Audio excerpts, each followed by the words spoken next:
Ladies and gentlemen, you're very welcome to this celebration and book launch at the OECD in Paris. My name is Shane O'Toole, and I'm your host for the event. I'm an architect by training, but nowadays I work mostly as a writer on architecture. I've never designed a school, sadly, but when I was practicing in architecture, I did design a building for children. It was Europe's first purpose-built cultural centre for young children aged from 4 until 14. It was called the Arc and is in Temple Bar in Dublin. And like all of the architects who are celebrated here today, their work of architecture is only great when it is promoted by a great client. And through that client, I learned something about children. That children should not be consumers and are not passive consumers, but are active participants. They are makers and doers and not just an audience. And I think that's a touchstone that will be recurring through the presentations that you will hear here this afternoon. So who will we meet during this celebration? We'll meet experts from 4 continents, an architect from Japan, educators from Australia, a researcher from Austria, a reformer from Chile, and an analyst from the OECD here in Paris. And who is in the audience? Well, there are architects, educators, clients, and policymakers. And they've traveled from far and wide, from all parts of Europe, from Mexico and the United States in the West, and from Japan and Korea in the East. There are also representatives of the Council of Europe, the European Investment Bank, and the World Bank. So I think we can say this truly is a global event here in the OECD in Paris today. And it's global in more ways than simply that, because there is a live webcast going out all over the world from this conference. So wherever you are, in whatever country, in whatever time zone, I'd like to say good morning, good afternoon, good evening, or good night. You're all very welcome, and thank you for looking in. I'm sure you'll not be disappointed with what you see and hear in the next few hours. I said this is a celebration, but what is the celebration? Well, it's several celebrations. It's celebrating 50 years of the Organization for Economic, the OECD, 40 years of CELE, and CELE is the acronym for the Center for Effective Learning Environments. So CELE is our celebration today. And this is a book launch event celebrating 50 years of educational facilities. The book is called Designing for Educational Facilities. Designing for Education. It's a compendium of exemplary educational facilities from all around the world. And it is the 4th such compendium that CELE has produced. It produces a new compendium every 5 years, a reflection on where we stand in relation to the architecture that supports education around the world. The compendium features 60 of the world's greatest schools, from pre-primary education to tertiary education. It contains reflections on where we have come from, where we are now, and where we need to go to meet the demands of 21st century living and what education must prepare the citizens of the future for. 166 projects from 33 countries, the best of all of the nations of the world, were submitted to an international jury which was headed by Rodolfo Almeida. And they had the difficult task, this jury, of selecting the best of the best. They selected 60 schools and educational facilities from 28 different countries. And today we're going to focus on 4 of the 6 commendations that the jury awarded to the very best of the best of the best. Okay, let's begin. I'm joined here on stage by 2 key figures behind the compendium, Designing for Education. Tony Shepard, the chair of CELE, and Dr. Bernard Hugonnier, the OECD Deputy Director of Education. Tony is an old friend.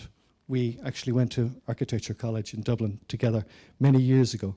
And he has been the chair of OECD's Centre for Effective Learning Environments since 2010. He's technical manager of the Planning and Building Unit at the Department of Education and Science in Ireland. Tony. Thank you so much, Shane. Ladies and gentlemen, colleagues and dear friends present here in Paris and also throughout the world on the webcast, you are all welcome. As chair, I would like to welcome you to the lunch and thank you for being here to celebrate with us. The core of CELE's work is learning. Not only is learning the focus of the work, but CELE itself is a learning environment in which different countries and members learn about different educational systems and different perspectives on learning from each other. So it's a sharing organisation. For my own country, Ireland, the work of CELE has made a valuable contribution to the development of better learning environments, going back to many years ago, 40 years ago. It is therefore gives me great pleasure to introduce Ireland's Minister for Education and Skills, Rory Quinn. And while he was unable to be with us here today in person, he has recorded a short video for us. So Rory Quinn, Minister for Education and Skills, Ireland.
I would like to thank the Minister for his words of encouragement.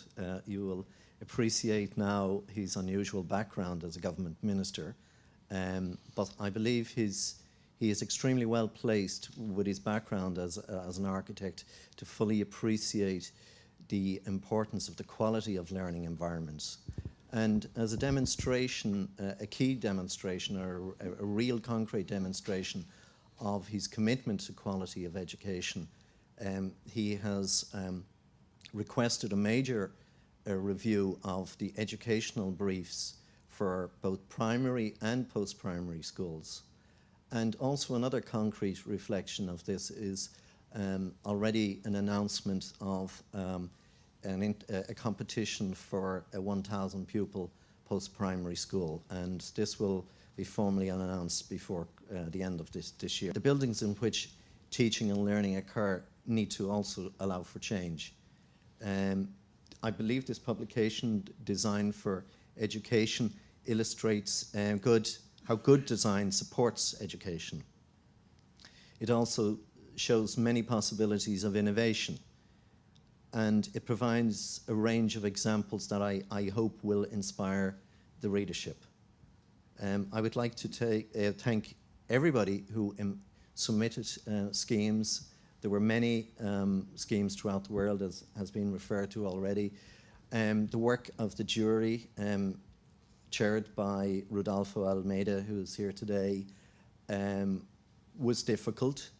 I'd like to thank all of the jury members for their deep commitment of time and experience. And lastly, I would just like to thank you all for listening in today and hope as readers of the publication that you will draw inspiration, whether as pupils, students, teachers, administrators, designers, that you will truly be inspired. So I thank you for attending today. Thank you so much. Thank you, Tony, and thank you, Minister Quinn. Dr. Bernard Hugonnier is Deputy Director of the Directorate for Education in the Organisation for Economic Cooperation and Development, the OECD. Prior to his present position, Bernard Hugonnier was head of the Territorial Development Service at the OECD from 1999 until 2002. But prior to joining the OECD, he was a consultant in economics and was teaching international economics at the University of Paris-Dauphine. And he is presently a lecturer in economics at Paris-Sorbonne University. Dr. Hugonnier. Thank you, Shanae. Thank you, Tony, for your very kind words and nice introduction. Good afternoon, all. I recognize today a lot of people, whether students and school principals, architects, policymakers, and others. All welcome to you. Soyez les bienvenus ici à Paris, à l'OCDE. I would like to welcome in particular the people representing the schools and universities which are in the Compendium. Congratulations to them. And at the same time, I must say I'm very proud. Je suis très fier de reconnaître deux écoles et une université française. Les deux écoles sont l'école internationale de Manosque et le collège de Vazem, si je prononce bien, et l'université Pierre et Marie Curie, qui est, comme vous le savez, une des rares universités qui se trouve dans le classement de Shanghai. All that, the compendium, all that is a result of good work, even excellent work of the Center for Effective Learning Environment, and in particular e-staff. You can recognize e-staff because they have a flower, you know, a nice flower on their jacket. So if you see them, just say hello and thank you for this excellent work. I would like to concur also with the word of Rory Quinn and also your words, Tony, that it is important to recognize the role of buildings and educational facilities because they can serve to improve educational effectiveness and learning outcomes. In that case, we can talk about effective educational facilities. Now, the question is, what do you mean by effective educational facilities? And you know, those are the criteria that the best schools and best universities had to meet in order to be in the compendium. So what are the criteria? Well, there are many. First of all, they need to meet the needs of education and communities. They need to support many principles, the principles of inclusion, of safety and comfort and flexibility to accommodate a diversity of teaching and learning strategies and technologies. They need to provide optimal use of resources to meet these needs, and they need to reduce, this is quite important and of growing importance in the objective for green growth or sustainable development, whatever you want to use, they need to reduce the environmental impact of schools and promote environmental education. If you meet all those criteria, you are in the compendium, and if you don't meet all those criteria, you are not in the compendium. But I would like also to stress the importance, and we've been doing a lot of work on this question of management. You know, managing educational facilities is not an easy task, and therefore that requires what we call effective and efficient management of resources and also management of significant investment. We are advocating at the OECD more and more autonomy left to schoolmasters, and this is indeed quite important because the management of investment, budget, and teachers is getting extremely complex. I would like also to thank the European Investment Bank because they've been supporting the development with CELE, our program, of a new database tool, which is called International Database of Best Practices in Educational Facilities Investment. This is a very nice tool, and you can get connected, and if you like, you can put your project on this database and get compared with the others. So this is an excellent idea, I think, to share the information and for transparency of experiences and good practices.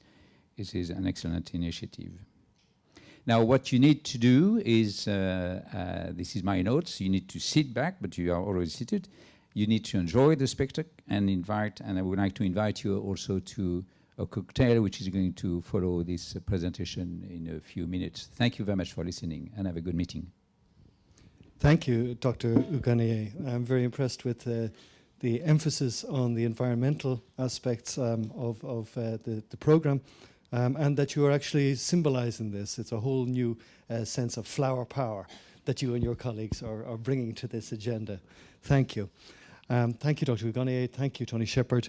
I would now like to welcome to the stage, please, our 6 presenters. We will meet them individually in a few moments. I would like to bring our architect, our educators, our researcher, our reformer, and our analyst, and invite them to join me on the stage now, please. And while they're coming up and settling down, I'm going to put the compendium to its first use here by reading a short text from it. And the text is by a famous architect. It's a text that's now 60 years old, 50 years old, written in 1960 by the famous American architect Louis I. Kahn in his essay, Form and Design. And what he said, Kahn was not just an architect, but he was a philosopher. And what he said was, I think of school as an environment of spaces where it is good to learn. Schools began with a man under a tree who did not know he was a teacher, discussing his realization with a few who did not know they were students. The existence will of school was there even before the circumstances of a man under a tree. That is why it is good for the mind to go back to the beginning, because the beginning of any established activity is its most wonderful moment. I'm sure we will have many wonderful moments shared with us in the presentations that follow. The first presentation is from Japan. It's by Takaharu Tezuka, who is the architect of the Fuji Kindergarten in Tokyo, Japan's largest kindergarten. Takaharu Tezuka, with his partner Yui Tezuka, at Tezuka Architects, designed the award-winning Fuji Kindergarten with spatial designs that are skillfully integrated with the outside environment. Their designs range from private houses to community buildings. Based in Tokyo, Takaharu Tezuka has been professor at the Tokyo City University since 2009. Take it away, Taka. Okay, thank you for your invitation.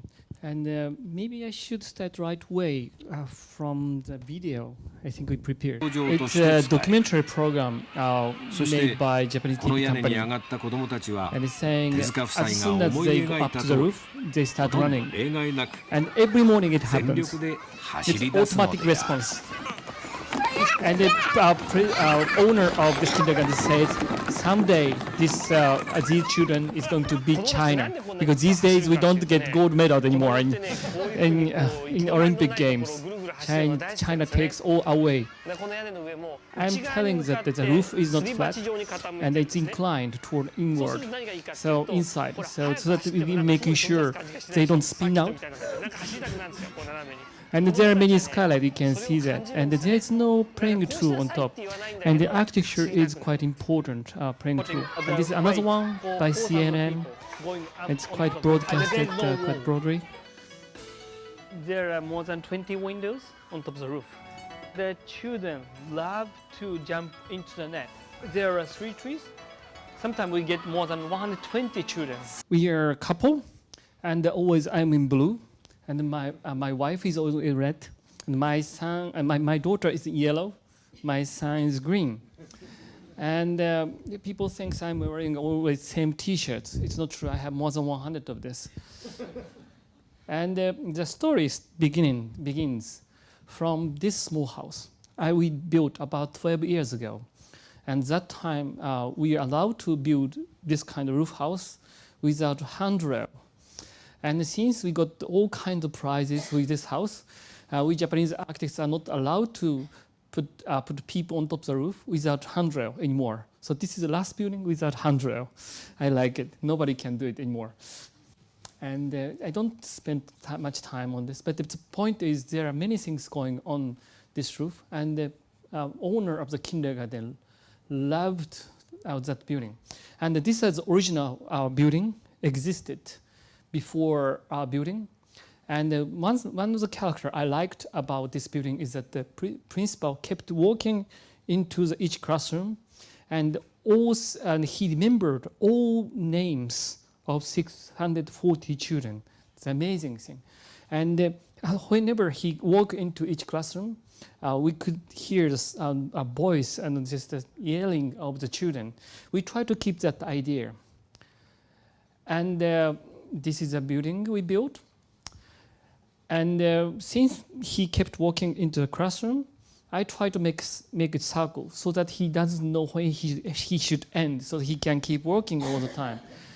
And also, we learned a lot from our children, because we know that small kids love to keep making circles. It's a kind of instinct. If we bring our children here, I'm sure they keep making circles around this chair. Just like a puppy trying to eat their own tail, it's quite same response.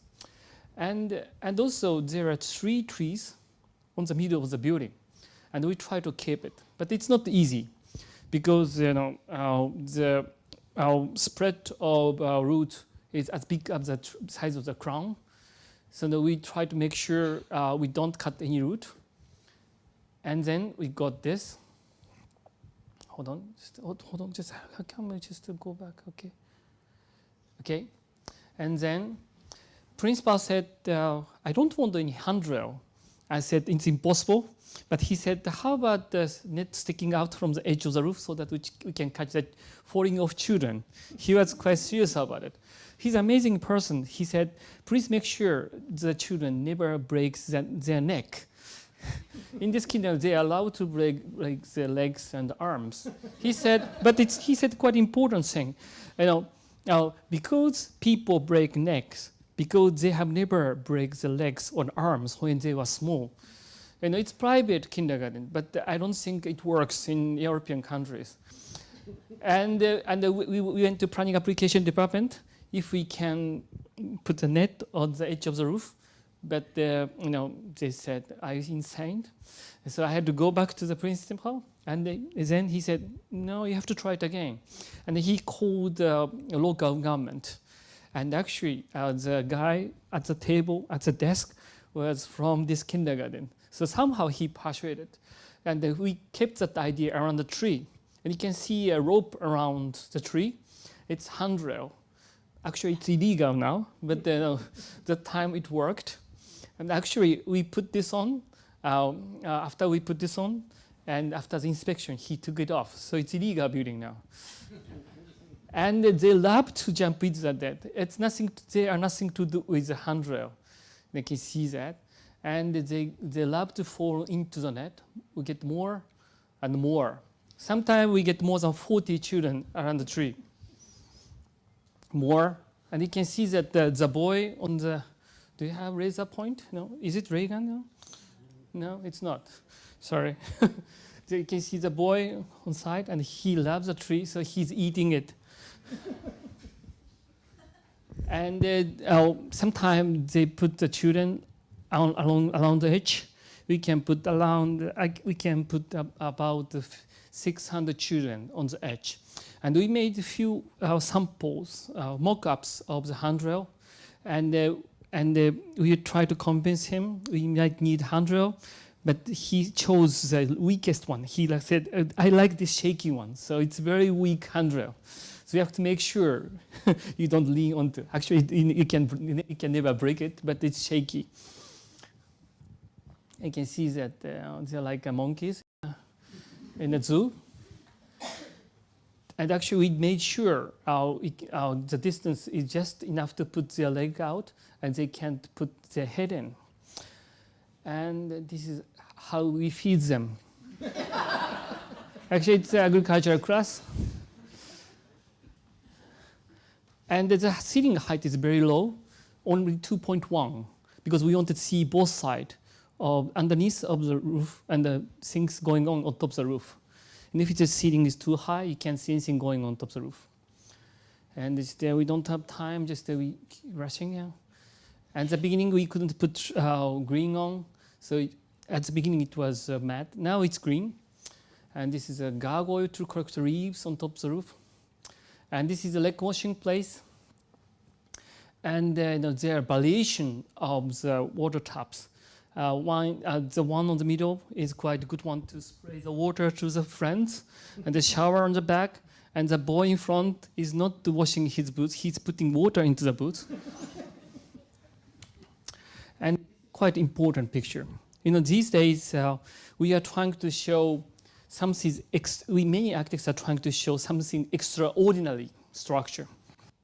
But if you go there, you don't see any extraordinary, yet you feel something strange because there's almost no column. If you go there, maybe if you're in this room, we have one column on that corner, another one column on that corner. We have very special structure. And always we say, we nostalgic future. In the 20th century, we had to adjust ourselves for technology, like the modern times. Or the movie called Tron? In the movie Tron, and our people get sucked into the computer-aided image, and the computer-aided image is the future. But if you look at the movie called Matrix, it's not true. Things going on in the Matrix is much more real than real world. And I forgot, I put my iPhone downstairs. But if you see the iPhone, an iPhone is also the same. The reason why Steve Jobs beaten up that Sony Japanese company is that is the closest thing to the human being. It's very simple, no explanation, and so we try to do quite similar thing. You don't see any structure, and we designed everything around the people. So very small number of the structure, but yet very special structure to absorb the energy. And also you can see that the sliding door is sliding out very irregular curve, because we wanted to keep it quite irregular, but it's not easy. So we have to design all the details, and those acoustic condition is designed by all computer-aided technology. And this school is quite famous of achieving two facts. One is there is no humiliation or outcast in the class, in the school. And some professors said that this must be the first successful example in Japan, possibly in the world. And principal said, when you make a cage around the classroom or any kind of ape kinds, usually we try to make hierarchy, and always the lowest caste get outcasted. But when you take the boundary out, there is no reason to fight. In this school, and if this boy doesn't like this classroom, he's allowed to go to the next classroom. It's quite successful. And there's one professor writing a paper about it. And also, every morning, TV news starts from this classroom, and always TV cameraman gets surprised that they keep concentration to the teacher. And the principal said, when you are in very quiet classroom, children lose concentration. And we have excellent years. Actually, I had a chat with acoustic consultant. When you put children into very quiet room like this, they lose concentration because they don't have background noise. But we are supposed to be capable of selecting information in very noisy place, even in disco. So just that they try to bring the noise from the next classroom, but yet we try to control the acoustic condition. So there's many things going on, but you don't see much. And this is how we divide the classroom. And every year, not every year, every month, they change the classroom configuration. They were supposed to help teacher, but they don't. They never do. They never do. No. And this is how they divide the classroom, time to Christmas. And also we designed the wash basin like this so that they can make conversation around the well. Good for Christmas. And you can see tree in the classroom. And that girl is fishing the boy downstairs. Another monkey. And there's many skylights. Each classroom, at least, I have only 5 minutes, okay. And Each classroom has only one skylight, and no, more than one skylight. So at the time of Christmas, every year Santa Claus brings a present down from this skylight. They can put ladder on. And one day we had a problem because they got a very good-looking American Santa Claus. He stuck in the frame. We couldn't get him out.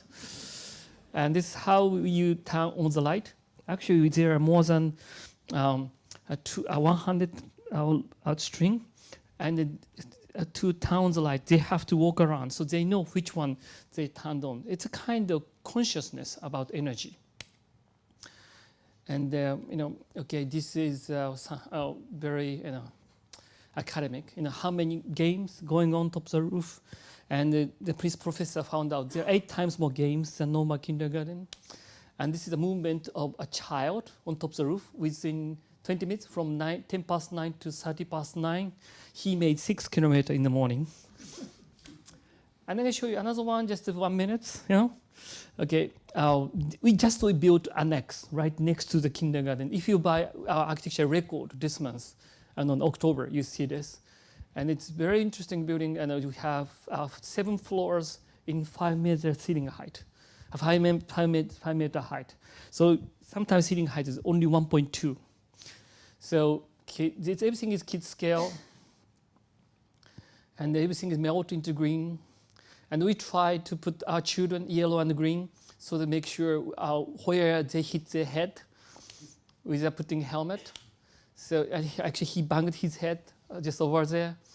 Then so where we know how we should be careful about. And he climbed on top of the branch. He climbed over the handrails. I found it's dangerous. And then we put children, and they spend time like this. And there's a girl scared of jumping off the edge of the floor. So many things going on. Okay. And we put ropes wherever it's dangerous, and the rope changes. And this is a classroom.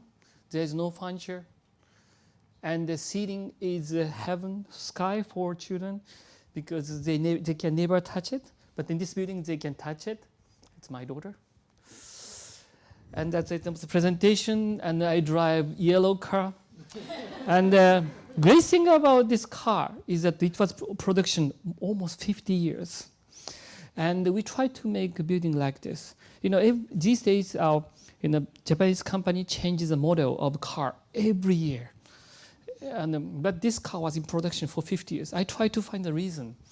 And when it's hot, we open the ceiling. But if when it starts raining, I open the door in front of the glass, and that's underneath of the front window. And but if you forget to close it, when you drive into the expressway, rain starts splashing into, and they're making a pond on the floor. And if you read the instruction, and they're saying, the book is saying there's a lava plug, so they can let the water out from the floor. It's amazing car. And it's a flexibility. You can be a part of the building. Just we can't design everything for the perfection, but we try to make architecture everybody can laugh. That's the key, I think. You can put many things in. Thank you very much.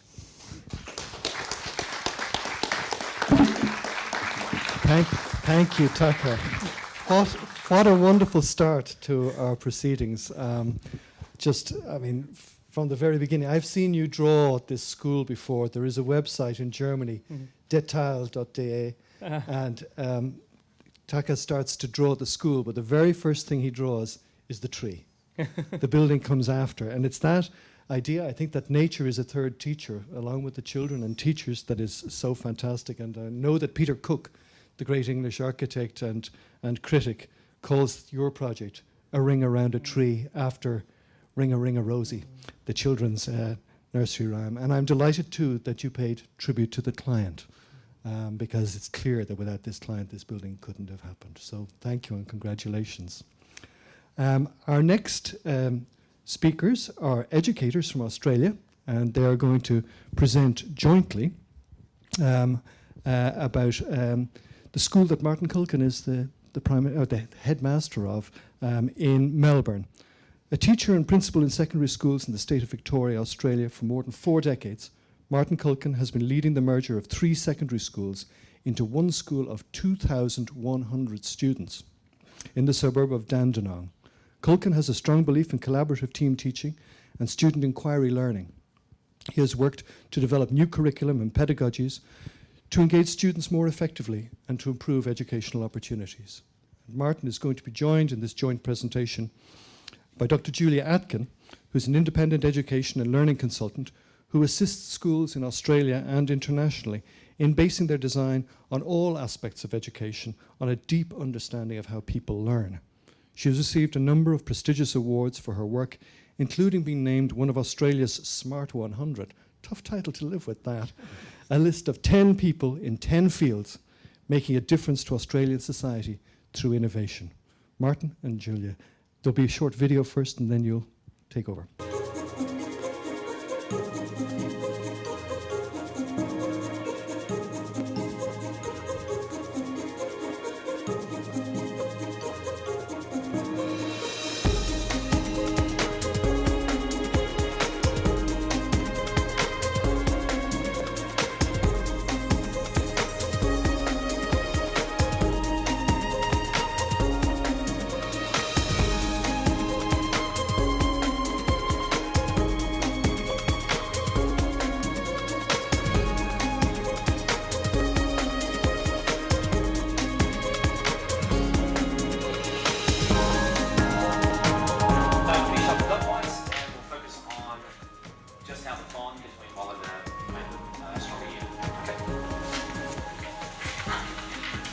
Dandenong High School is made up of 2,000 students and over 200 staff.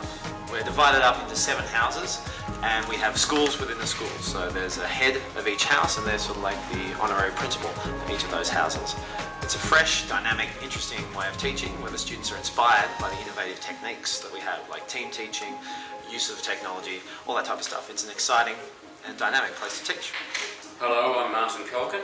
I'm the principal here at Dandenong High School, a school that I've been at in its 2 forms since 2000.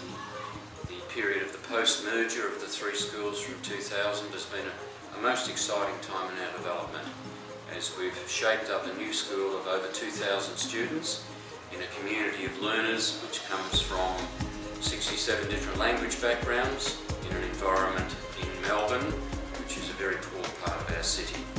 Our work has been focused around producing a model, a new curriculum, a new approach to our pedagogy that is driving forward to engage students in a better way in their learning, with a view to them having the opportunity to direct their own learning, for the learning to be personalised, and for the learning to take place in a purpose-built environment. I really love what's happening to the school the last few years. It's become a really dynamic school. It's great to see the young people really learning and enjoying their learning. It's all designed around outcomes for the young people. Hi, I'm Jasmine and my photo was accepted into the National Gallery of Australia. Hi, I'm Iman and I won the Australian Taekwondo Championship in Canberra. I'm Ismina and I played the lead role in the school play Medea. Hi, my name is Andrew and I'm one of the school captains here at Dandenong High School for 2011. Our new learning spaces are innovative, they're inspiring and they reflect 21st century learning. This school provides outstanding opportunities for all its students. Dandenong High School is a multicultural school that reflects the diversity of Australia.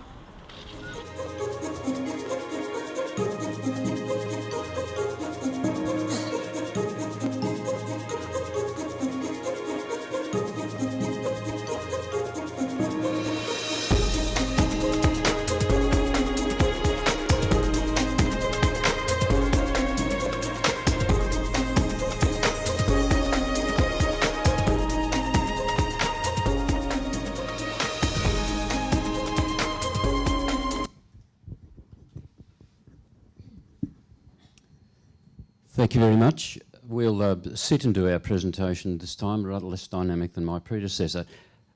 What we'll do this afternoon is take you through a brief synopsis of a story that goes back now 5 years, and we'll do that with a PowerPoint presentation, and I'll share that with Julia. So if we could have that presentation. I wish to say from the start, though, I'm here representing a team of people that has worked on this project, along with Julia, our architect, and Mary Featherston, constitute that core team that have done this work over the time. I'm going to move quickly through some features of the experience that we've had to give you an impression of the detail of the work we've done. The early work goes back to 2005. It's a time that we ascertained a context, talked around a merger of 3 schools in a district, considered writing a rationale, early work in developing a vision and a purpose, making sure we honoured the history of the schools, and searching for ideas. Searching for ideas. 3 schools, very, very different schools, as different as you can possibly imagine. Not exactly close to each other, massively different in size, massively different in age. The scope for redevelopment was enormous. The potential, though, in gaining agreement, a very difficult task. The drivers for change. Some people say in the community the government told us to do things. The government did not tell us to do things. The evidence we had to direct our work was clear to us. The audit of curriculum showed that none of the schools were performing and offering a curriculum that was rich and diverse for the community, increasingly irrelevant in a community that's constantly changing. The pedagogy, the curriculum, the approaches to teaching and learning, significantly dated. Demographic studies, though, showed that we had a long-term enrolment, so the task was a soundly based task. There was also the possibility of a major capital works program. The area of Dandenong, very poor area of Melbourne, and an area that our government, our state government, had targeted for a major regeneration of the city. And that constituted the development of not only our school, but the local hospital and some of the technical and further education development. The notion of a precinct, a broad precinct of education in our area, they were the things that were the collective drivers, I think, that I would wish to highlight. The issues, though, that faced us were many. A school of 2,100. The schools prior to that had been much smaller. Community was saying, a very large school to send my child to. How are you going to do it? What curriculum? What were we going to do? What approach to teaching and learning? What kind of physical environment? Dealing with a very complex cohort of students. Our student community is made up of more than 67 language groups and constantly changing. And dealing with change for all of a school community. A process that involved thousands of people in a sense. Seeking agreement from teachers, always a tough task. Remains a tough task. Buy-in, change, what is in it for me, difficult issues. Providing comfort and direction for a community. The mismatch, our thinking was rich, the facilities we had, the environment we had, were in very, very poor state. And our own personal challenges, were we ready and able to deal with something of such broad scope and complexity? I think the period of the thinking period or the creative exploration phase is a period that is characterised around 2006 to 2008. In a minute we'll talk about our master plan, the development of our master plan, but a time when members of our community are involved in those initial discussions. The development of a school-wide vision around a set of agreed values and principles of teaching and learning were the things that emerged during that time. And remember, we have an architect on board with us at the time.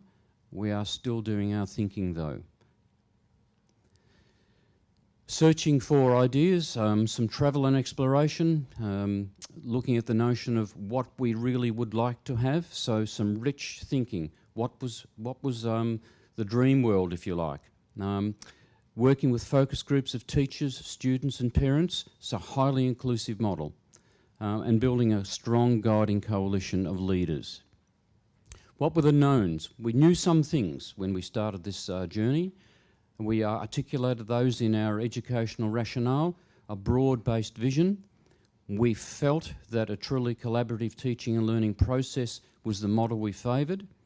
We felt that an innovative, contemporary and dynamic learning environment were the environments we wanted. That was not what we had in schools, one of which was 90 years old, others around 50 years old, built in another time for other purposes. Student self-directed learning, a personal learning model and a differentiated curriculum. Groupings of 50 students. We had done some exploration work around critical group sizes.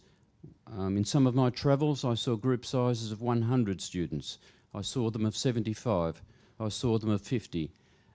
50 appealed to us as a group we felt we could sustain and work with 3 teachers.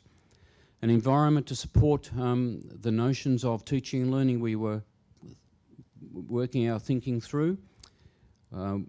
Learning centres, or schools within schools, is the acronym that's used. We'll talk more about that in a moment, but essentially places where 300 students would work and learn together in communities. Technology rich and a structure of strong student support.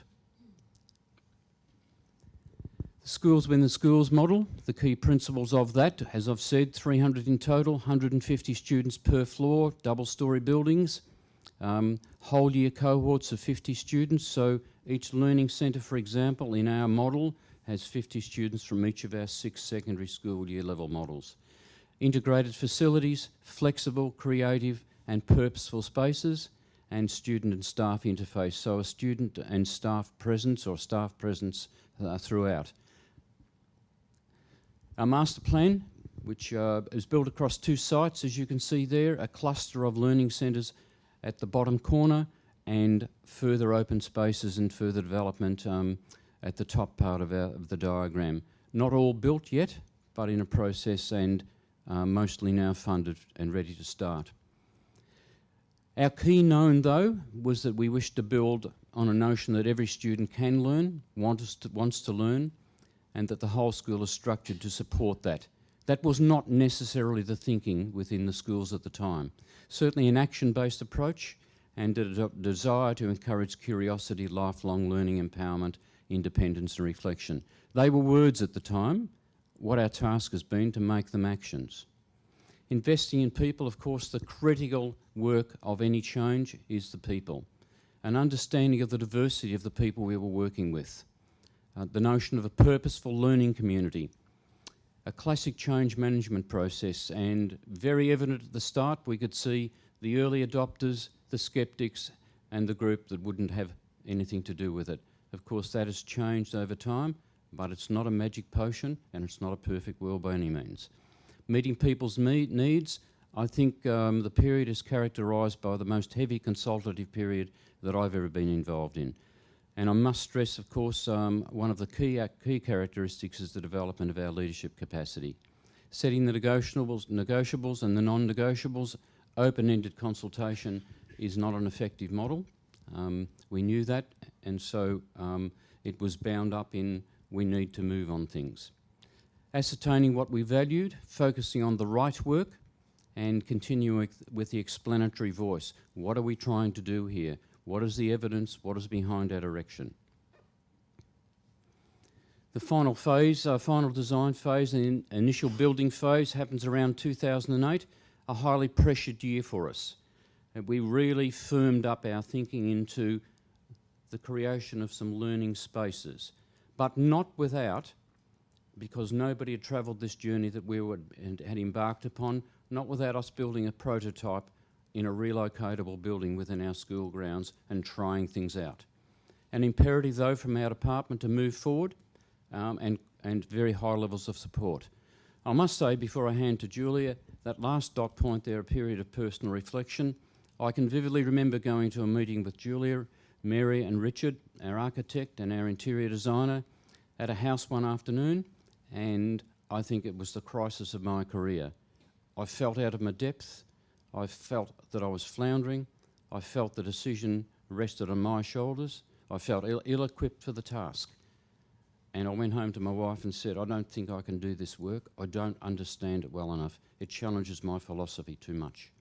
But as you go through that sifting and sorting process, reaching that crisis, I suppose, is sometimes one of the peaks of your career. You recover from that initial feeling and you go forward knowing that you've got support and you've got ways forward. Wouldn't be the only time we faced those things in our career, but it was the toughest of them all. I'll hand to Julia. Thanks, Martin. Well, it's really interesting with Martin talking about his personal reflection in the crisis period, because there were probably two things that talked me into working with Dandenong, and it had been quite a while before we actually managed to get the meeting happening and getting together. And one of the things that convinced me, when I first heard of a school of 2,100 students, I thought, oh no, crowd control.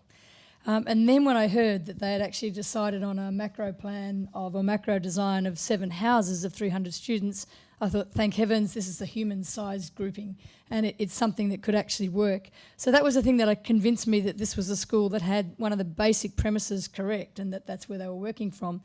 The other one was, I guess, going back to Martin talking about his feeling of being in crisis. I'd had a similar experience myself many years before, actually, where I was trying to work with a team to redesign a school where I was teaching. And I remember a point where I felt like I was going down in quicksand, where I knew clearly what in the type of learning we wanted, but not really how to get it and to how to actually design for that to happen. And you're getting a clearer and clearer picture all the time, but there's nothing in front of you to help you imagine it. And so that at the time, and even with Dandenong, where the direction that they've taken, no clear images from somewhere else to actually do the work. And so what I'm going to do is, sorry, going the wrong way here, I'm going to do a little bit talking and trying to highlight what were the key challenges in the process side that I've helped with, and what are some of the key processes that have made the difference or have probably led to Dandenong's high success. And the biggest thing is that it's changing people. Actually, I think the building redesign and changing is actually the easiest part. Getting even an idea of what you want to do is the easy part. But when you're starting to change mental models for 21st century learning, you're actually talking about people changing. And they've got habits of lifetimes, and you're actually trying to get them to do something very differently in moving towards 21st century possibilities. There are no shortcuts. Quite often people will say, oh, we saw a model. In fact, they still, when they come to Dandenong to visit, they'll say, we want one of these. And what I would argue, wrong starting point, that there just are no shortcuts to getting people to do the thinking themselves. I call it capturing their hearts and minds and getting them to not reinvent the wheel, but to do the head and heart work that means that what they're designing is coming from within. It's something that they're driven for. And so co-creation is really one of the key principles, I guess, in the way that we've worked. And it's also driven from what you value for learning, and I'll talk a little bit more about that in a moment. At the point when Martin, the day we had the meeting where Martin talks about his big crisis, what had happened is we'd had a session with a development team who were ready to try and do the design work. And when we came together, I'd sort of said, okay, well, here's your big vision. You've got your educational rationale. So now just imagine a day in the life of the school. What's it like? What do you need? And what I went around from group to group to group, and I thought, oh my God. And it wasn't a negative comment about the people. It was just that they could not imagine what they hadn't sort of come across before. So, and what they kept doing was wanting to tinker with their old model. You know, we could just push this here or do that here, but they had no real way of imagining afresh. And so stimulating the educational imagination is a really key one. Rhetoric to reality, we'll come to that one as well.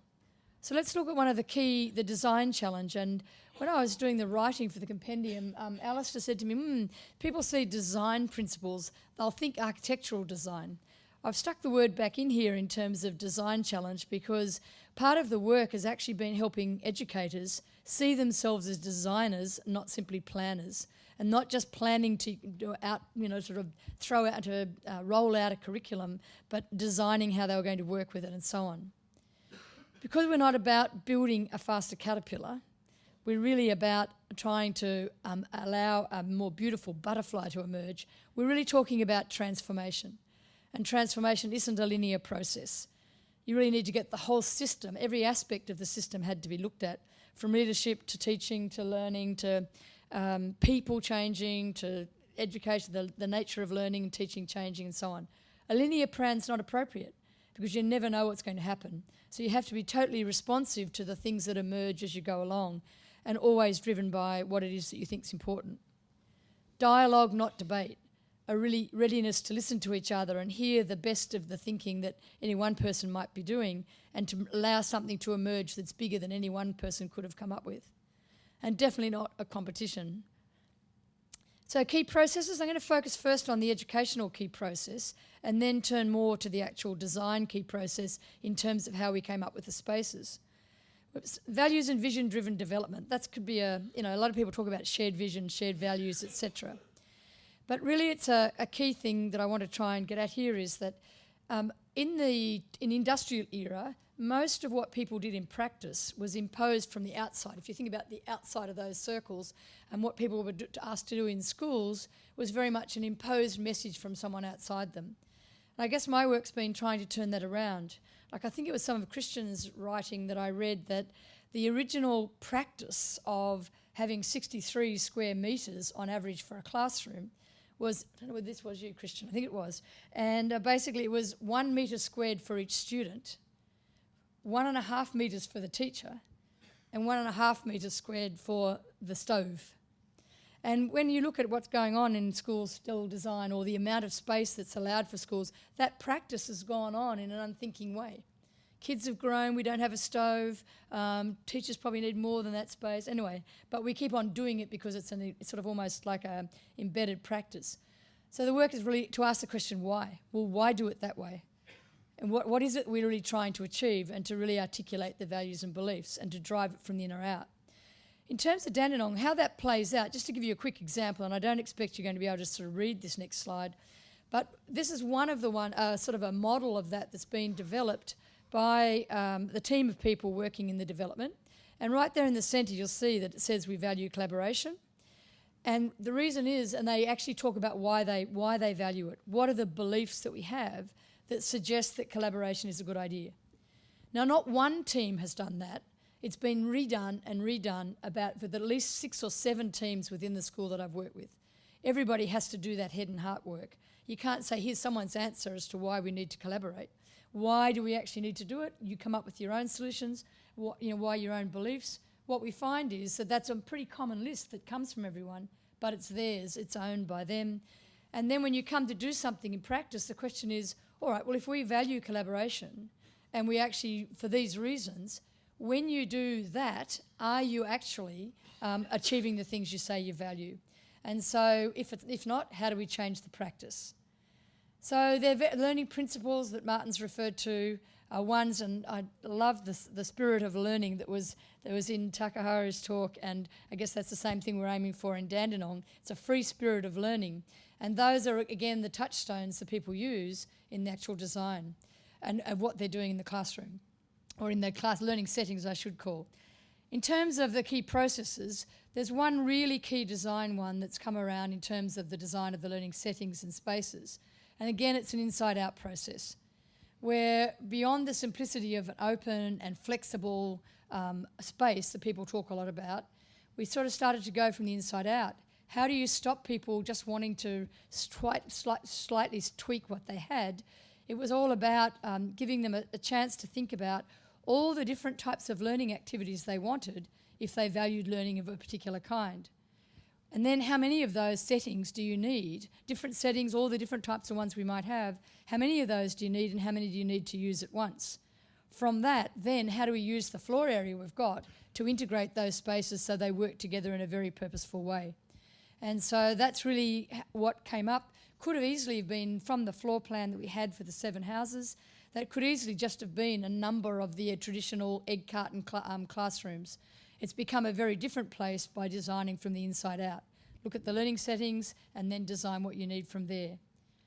Well, it looks like our time is going to be called here, Martin, but in terms of the building capability at every level is probably the where it is in 2011, but I think you have to see one thing or two things as a final thing as to what's actually happening and what's making the difference. And I will finish because I can see the sign down there, otherwise we'll get tossed off the stage, I'm sure. We've worked in this environment as a whole school only in 2011. We've worked in part during 2009, 2010. What I wanted to show you is some data because people ask me, well, how do you know it works? In Victorian schools, 3 surveys are administered each year, a staff survey a parent survey and a student survey. That's an example in front of you of some staff data. I've been waiting for the third year of 3 to get some data. The arrows are indicative of the direction of improvement. I must say I'm very surprised with this. Julia assures me I shouldn't be, but across things like individual morale, school morale, etc., you can read those for yourselves. Across 16 different measures, we have some remarkable outcomes, I think, and we're very, very proud to see that, and I'm quite astounded that it's happened in such a short time. So, flicking through, we've got a remarkable environment, which you can see some of the pictures in the compendium anyway. So, I'll finish there, Shane. Thank you. A very rich and detailed presentation, and I can say that there is a more detailed essay about this school contained in the compendium, which Julia has teased out as one of a pair of case studies in her essay. We will now be showing a video from Austria. We've been to Japan, we've been to Australia, and now we're back in Europe. The Bertha von Suttner Sonderschule, or special school, which is a really, really amazing piece of work. And then we will have a presentation from our researcher, Christian Kuhn. Christian is the Dean of Architecture and Building Science at the Vienna University and professor at the university since 2001. He has been chairman of the Architekturstiftung Österreich, which is the Austrian Architecture Foundation, since 2000, and he hosted the OECD conference, Imagine, Exploring Radical Visions for Tomorrow's Schools and How to Make Them Work, in Vienna last September.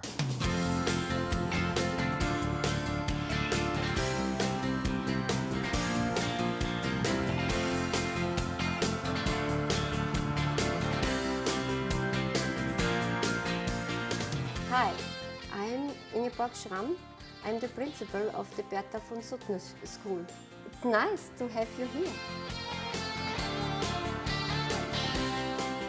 We have children from the age of 6 up to 18, and we have disabled children and children with a problem in their behavior. We have a very new building with a lot of glass, and so it's very bright inside.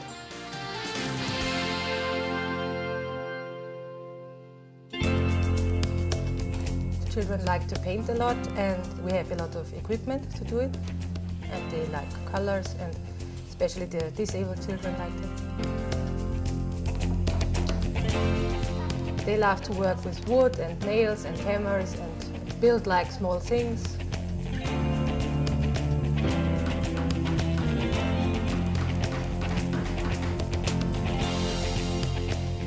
We also have a large computer room where the children learn about computers and how to use them.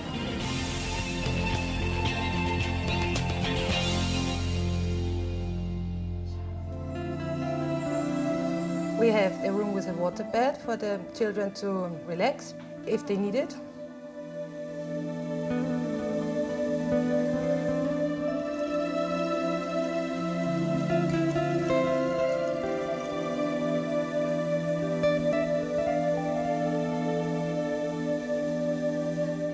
We have a special room for exercise, and there is special equipment also to relax the children, and balls and other stuff. Every class has cooking as a subject. Some children have it for 10 years, I think, and a lot of hours, especially the disabled children. They have about 6 hours per week.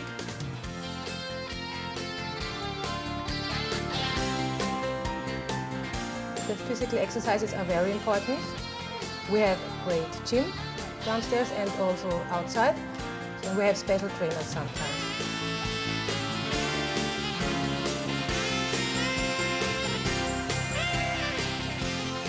We have a big garden where the children can plant some strawberries, and they can ride their bikes or run around.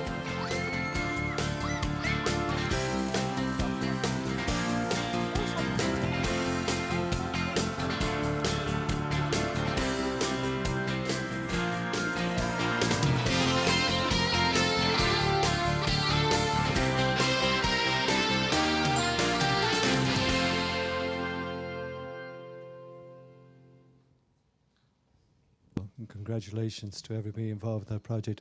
Christina is going to broaden out the discussion, I think, though, about learning spaces for the 21st century in general. So, Christian Kuhn. And we have so far seen 3 extraordinary examples in the presentations. And the question for me is, will they become ordinary examples in any time soon? Are there new typologies emerging that will be the general typologies of schools in the 21st century? And I am very optimistic that this is the case and that we are approaching new typologies. However, the classical teacher-centered corridor and classroom system has been around for over 200 years. And I think it has survived so many attempts to do away with it that it is important to understand its history and the forces that shaped this corridor and classroom teacher-centered system. And I want to take you on a short journey, historical journey, that I would like to start with this image, a famous painting by Jan Steen from 1670. And it shows a village school in Holland. And what we see here looks very chaotic. Children are doing lots of things that we believe have nothing to do with learning. If you look at it from a constructivist theory point of view, probably all of these children, or most of these children, are engaged in some sort of learning process. But at first glance, it looks rather chaotic. And some art historians say that this is a critical image that wants to show how bad things were at that time. But I don't think so. If we go to the next, I have to do this myself. These are contemporary images from Jan Comenius' Orbis Sensualium Pictus that show the idea of the school as a large space with the teacher and the pupil sitting at desks and working. If we take a step 150 years into the future, this is another village school in Germany, and the atmosphere is completely different here. So you see that the students are now sitting in rows. The teacher is armed. This is a difference. He has a cane in his hand. Another difference is that the girls are sitting on the sidelines and the boys have the pole position. So the girls are balancing some things on their knees. So it's a different situation. And what has happened between these two images? Certainly there were revolutions, political revolutions, but probably the most important revolution was the Industrial Revolution. We are right in the middle of the development of the machine age here. And this school is meant to drill people to work under the conditions of the machine age, to work within a system without questioning it too much, pushing the right button at the right moment. If we take another step, 75 years into the future, into modernism, this school certainly looks very, very different from the German village school. So there is light, there is air, there's a very different architecture. But if you look at the classroom, little has changed. Some things have changed. Boys and girls, again, have equal positions in there. There is still the idea of a homogeneous society. It is a new turn in the development of the machine age, of the industrialized society, more towards something like the third sector, so administration becomes more important. Girls and boys are both needed for this society, so they both get education. What is also interesting here is the teacher has disappeared on the image. This is not a snapshot. Somebody thought about how to arrange the image, and the idea that the space itself, that the setting creates discipline is very important here. So you don't need the cane anymore. Discipline and control comes by the environment and by the complete setting of the school. Now, in spite of all the beautiful examples that you see in the compendium and that have been presented here, today's schools in many cases still look very much like this. And if you take the nice children out of the image, which are smiling, the machine, the raw machine, looks like this. And this is really a grim image that is still the standard image, I believe, in many countries, including Austria, I have to admit. Now, why should this change? One of the reasons I strongly believe that it is necessary to change these settings is that the demands on the learning outcomes and the result of education have completely changed. We are not living in the industrial society anymore, but in something that has been termed the knowledge society in the 1960s. And I strongly believe that this is clear that knowledge, at least in the industrialized countries, is the main source of wealth and of well-being. And the OECD has produced a study in 2003 about key qualifications for this knowledge society. And the interesting point is that they came up with only 3 key qualifications. Number one is use tools interactively. This relates to information and communication technology. So the idea that we need people who are aware of the benefits and of the dangers of these technologies and are able to use them in an interactive way. The second point is act autonomously. This means we need people that, unlike the people drilled for the industrial society, not only push buttons, but that people who are willing and able to take their own decisions, set their own goals, and most important, take the responsibility for the results. And the third key qualification mentioned in this study is interact in heterogeneous groups, something that to one part relates to globalization, to the necessity that global collaboration will become more and more important, but also within nations, migration creates situations where a lot of communication and in heterogeneous groups is necessary. And the third aspect I think that is important here is that different age groups have to collaborate in teams, and that an aging society will create situations where very young and old people work together, which I think is a very good thing. Now, all of this needs completely different teaching methods, and we have, which have already been mentioned, personalized education, teaching in teams, breaking up the social structure of the class into different overlapping teams, using the network of learning surrounding the school. So the methods are clear, and I believe that some features of the new school of the 21st century are emerging, and I want to present 4 of these features. Feature number 1 is flexibility. It has been mentioned, this is a dangerous word, the option to create different learning arrangements. This does not mean that you have to fall back to the idea of the open plan. The granularity of different sizes of learning spaces is important, combined with a good regime of time, a sophisticated regime of time. So flexibility means much more than just sliding doors or some sort of machinery. I can't go into detail into this point. The second aspect was already mentioned, clustering, the small school within the big school, on different levels and hierarchy of clusters that play together. The third feature is the idea of a core, a common center, a meeting place and melting pot for the whole school. Most of the more innovative examples show one or the other of those core spaces within the school. And you see that, like in this image by Hermann Herzberger School, that really works to bring people together. And connectivity is the fourth feature that I want to mention.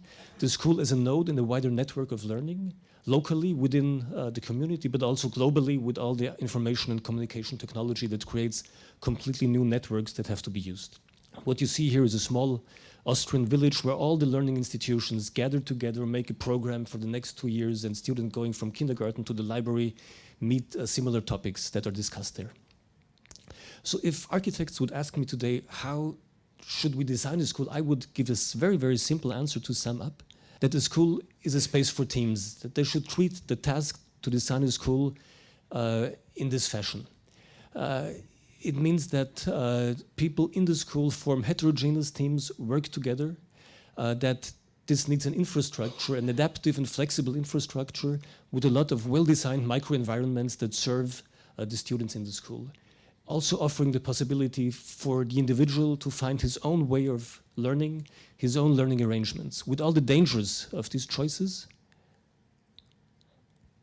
This child found a very special way of his learning arrangement. Certainly, you will be very concerned about his spine, but he certainly has other learning arrangements and doesn't spend 6 hours a day in this situation, but he certainly is learning, and he made a choice for himself. It is important to note that all these ideas I have mentioned, also these spatial features, are not new.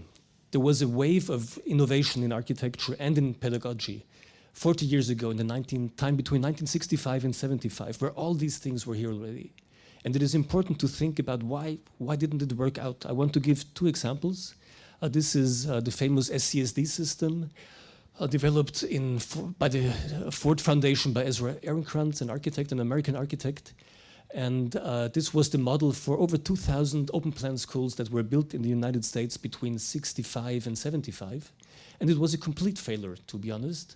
After initial very positive results, People complained about a lot of things, about bad acoustics. They complained about the ventilation problems, because the idea here was to close these schools, to introduce artificial lighting, artificial ventilation. But the most important problem was that the teachers were not trained to work in these schools. They were not trained to work in this environment, and they were not involved in the design of the schools. And they had no intention to live up to a model that was not understandable for them. The structure here is famous in architecture because Norman Foster was strongly inspired by Ezra Ehrenkrantz technologies, and this is actually the basic model of Foster's architecture. I want to show a second example from Austria. This is an open plan school in Carinthia, and now you see the architects testing the flexibility of the school building, but the teachers did not really get along with it because they were definitely not part of the process. So what makes me still optimistic that it will work this time, and that the special models that we have seen today and that are published in the compendium will become the standard models for the future? There are two reasons I would give here. Reason number one is that we have learned that participation plays a key role in the whole process. Participation is a tedious process. It costs time, it costs money, but this money is well invested, not only to keep people satisfied by tricks of giving them the feeling that they have been engaged, but mainly because they have an enormous knowledge about the quality of space. They have an enormous knowledge about how to run a school, and they really make better designs. So this is well invested money, and I see that many of the successful, more innovative schools have included into the design process a strong process of participation. The second reason is that in the 1960s there was the idea of neutral space, aesthetically neutral space that would be given to the users, and the users would fill it with life. I think that this was a misunderstanding, that users felt left alone by the architects. So what we need today is a strong infrastructure with microenvironments which are well designed. We need memorable spaces, and all the projects that are published in the compendium, they show memorable spaces. And we have to find the balance between over-design, between blocking the future for future developments, and too much neutrality in the structures. So this was my theoretical reflection about maybe the three schools that we have seen, and I think all of them fit into the bigger picture that I hope will become reality over the next 10 years on a global level. Thank you very much.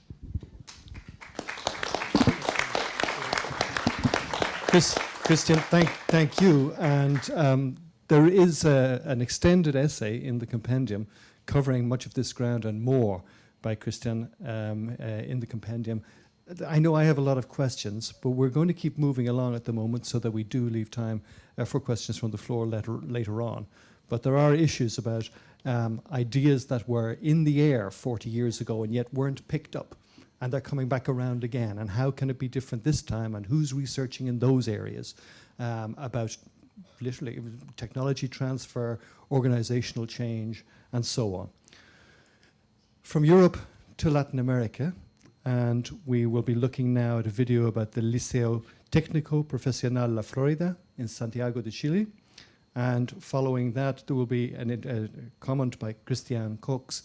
I think we're very lucky to have this presentation, and I think you may surprise the audience with some of the comments that you will make after we see the video.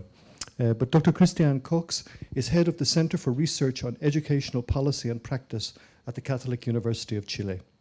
Previously, he was the director of the Curriculum and Evaluation Unit of the Chilean Ministry of Education from 1998 until 2006, from where he led the design and implementation of the curriculum reform of the schooling system of Chile during the 1990s.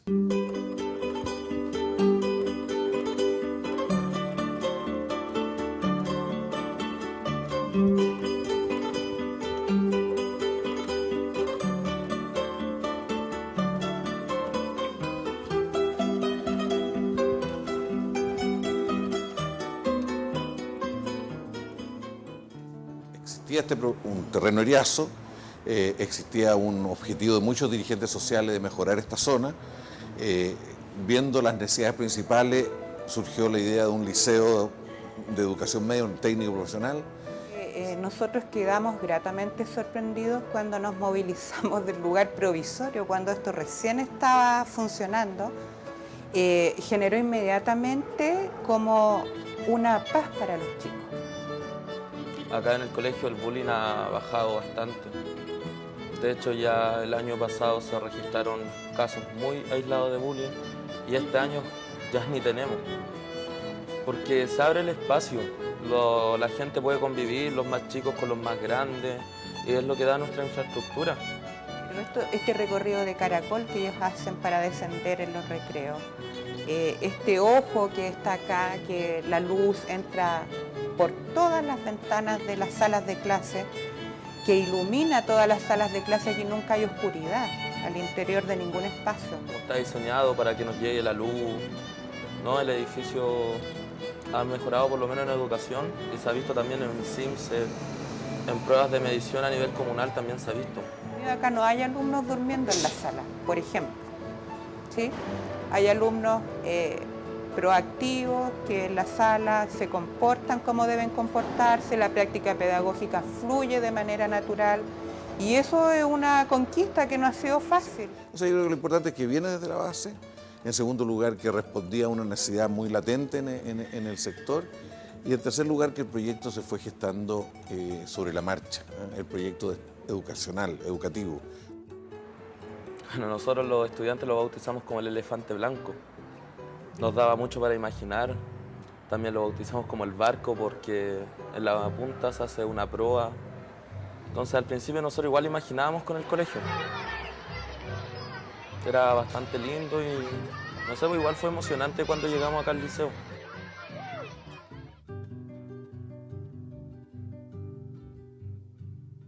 Que vivan los estudiantes, jardín de nuestra alegría. Son aves que no se asustan de animal ni policía. Y no le asustan las balas ni el ladrar de la jauría. Caramba y zamba la cosa, que viva la astronomía. Thank you very much for that introduction. My most sincere thanks to the OECD Center for Effective Learning Environments, CELE, for inviting me to be part of this celebration of the best architecture at the service of education in the world. Not being an architect, nor a head of a school, and a bit awed by my colleagues here in the podium, I'll try to contribute from my experience in educational policy in Chile. I'll first contextualize the video on the Chile project, then refer to the larger policy context in which that project took place, to end up raising some general points on the dialogue between architects and educators that the other Christian was so eloquent about it. Context. Paulo Neruda, in his Nobel Prize speech in 1971, said that he came from a country that was, quote, a land separated from all others by the steep contours of its geography, unquote. You are seeing Chile, satellite view from the extreme north to the south. You can see how narrow it is between the mountains and the Pacific, and you can see how it gets to Antarctica. As we have just seen in the video of the Liceo Técnico de la Florida in Santiago, we were unable to film its teachers, students, and the community because their work has been interrupted by a major student movement, which includes both lycées and universities, since May of this year, constraining educational activities and in the process stirring up Chilean society and politics. The movement's key demands, which have strong public support,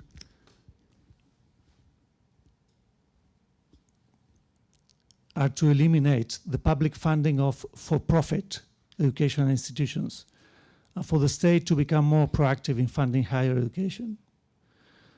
This in an educational system which has advanced as much as any other Latin American country in terms of quality, but has become one of the most socially segregated in the region.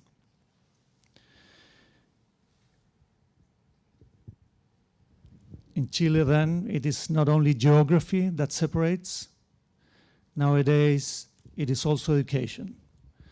And it is the task of politics today and of educational policies tomorrow to find better answers to the needs of integration and social cohesion that the student movement is demanding.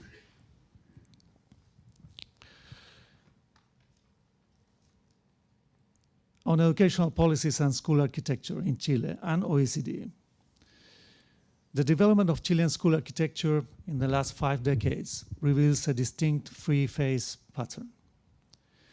Throughout the 60s and early 70s, access to education was the paramount problem, and the building of schools was a high priority. So a standard type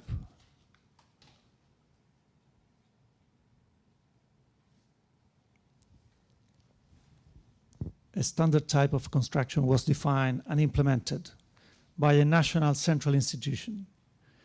The buildings, though safe and adequate for the implementation of a national curriculum, did not consider the value of diversity, nor vary it according to climate or local contexts.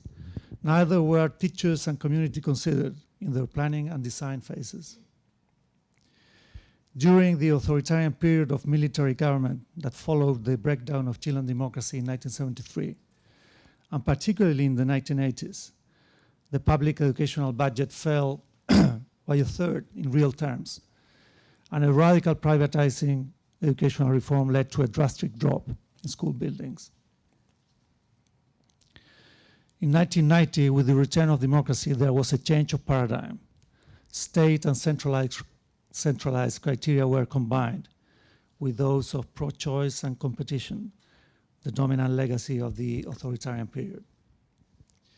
Over the next 2 decades, this unusual mix became the only politically viable vision for supporting both development and democracy. Education became the strategic means by which to obtain both these values, with emphasis on expanding access and improving quality and equity, supported by a 4-fold increase in public education expenditure. By the latter part of the 90s, Chile approved a reform which provided a full school day for every student, and as a consequence, it implied the greatest expansion of school infrastructure in a century. To explain, while over the previous 25 years, Chile had achieved 100% coverage for primary education and over 3/4 for secondary education, one of the best in Latin America. It had done so by organizing schools into 2 daily shifts of students per building. Now the goal and challenge was to build the necessary infrastructure for a full school day to all students. The longer school days need was directly connected to a new curriculum, in its turn an attempt to answer to the new competencies demanded by postmodern society, i.e. economic development, modern citizenship, and personal life. In short, the higher cognitive skills required by the new curriculum demanded more time. The time required for exploring and analyzing in education is greater than that occupied by lectures and dictation. Essays and project pedagogy assumes longer test times than multiple choice tests or responses from closed sources like summaries or fact forms. In contrast to the 1960s, there was not accepted standard architectural model now, but rather schools were built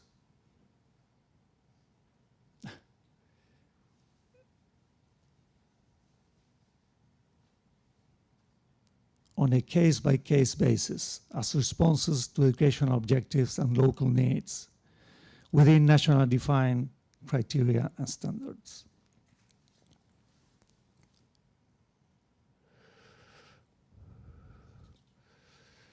A mix of centralized criteria and standards and decentralized units and capacities responsible for designing and executing them produced a true revolution in school architecture in the country.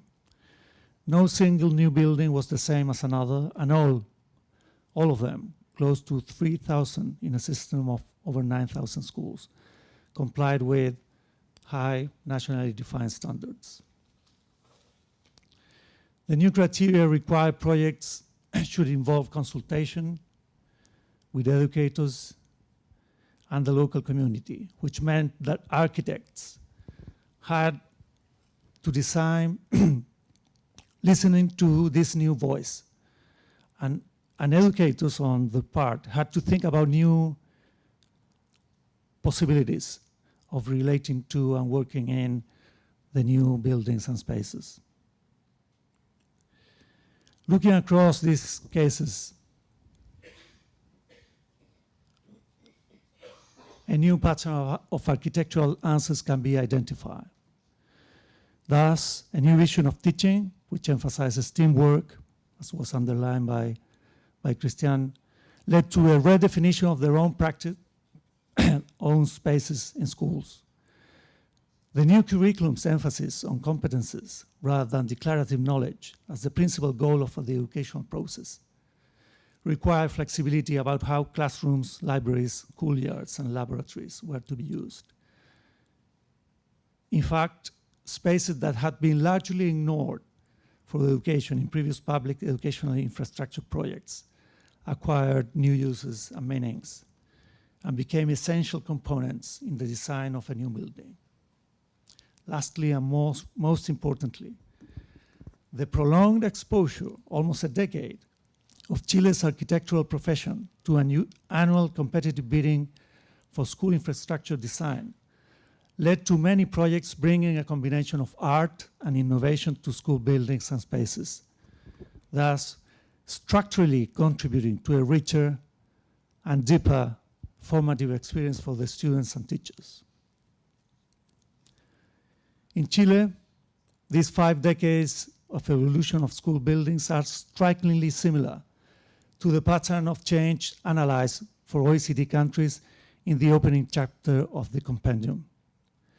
Many countries seem to have experienced a comparable journey.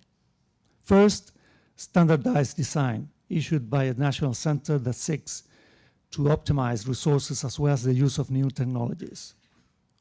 Second, a change to a case-by-case approval approach, where projects are contextualized.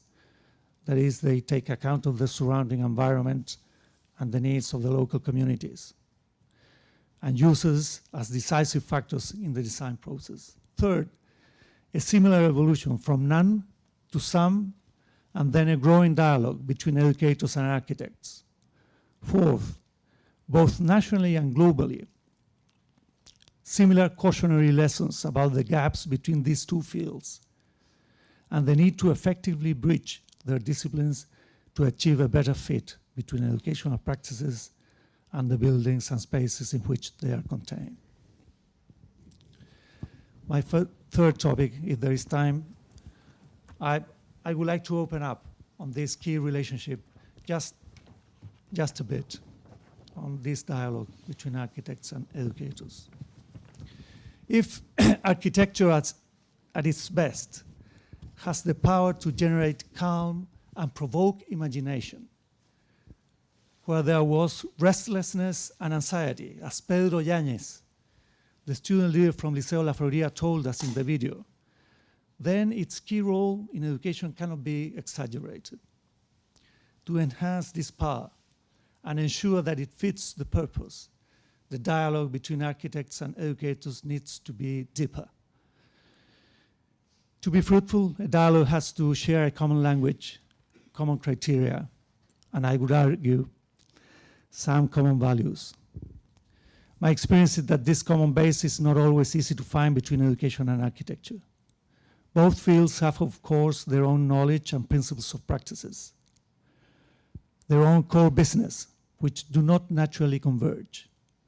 When they interact at the start of a new building or on an ongoing basis, as it happened in Chile over a decade and a half, architects tend to learn about schooling by reading about education's requirements in the knowledge society, and on occasion studying the new pedagogical paradigms. And from this theoretical knowledge, start designing.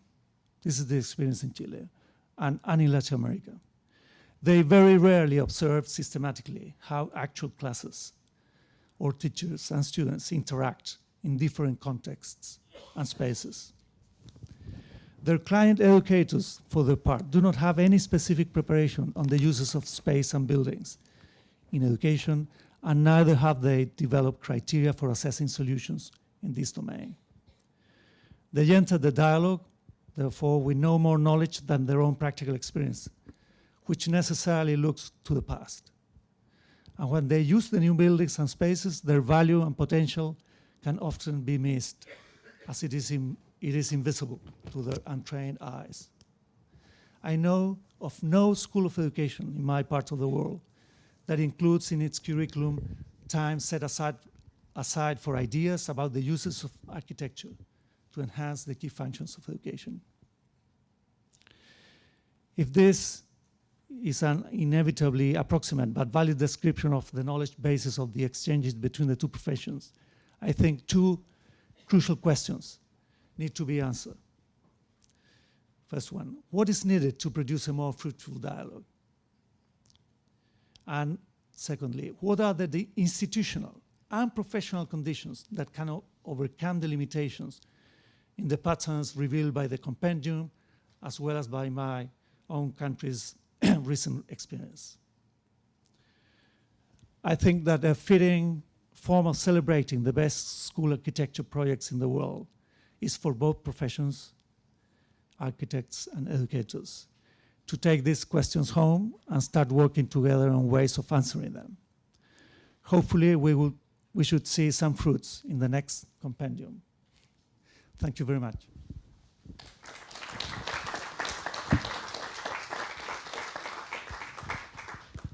Now we begin. Thank you, Christian. This cry from the heart, I think, which is very real about this gap between us still, even after so many times, so many years of collaboration together in meetings like this, and how to, I mean, pointing up just why ideas are not being picked up, this superficiality of the architects and lack of expertise or experience of the educators in physical environments. And I think you've really put your finger on the nail, or hit the nail on the head, as to what we need to be doing. So thank you so much, and I'm sure there will be a big response from the floor to this.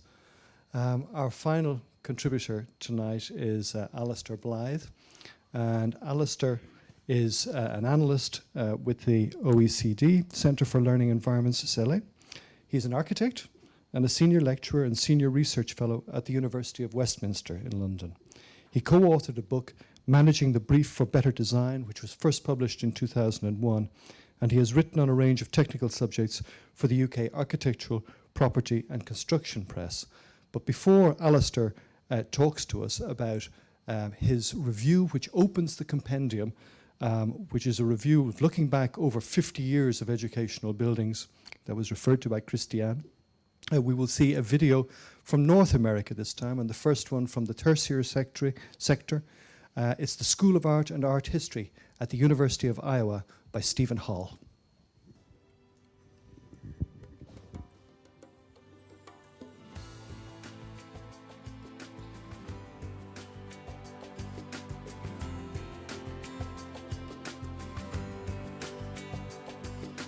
The building itself provides students with wonderful spaces in which to create art.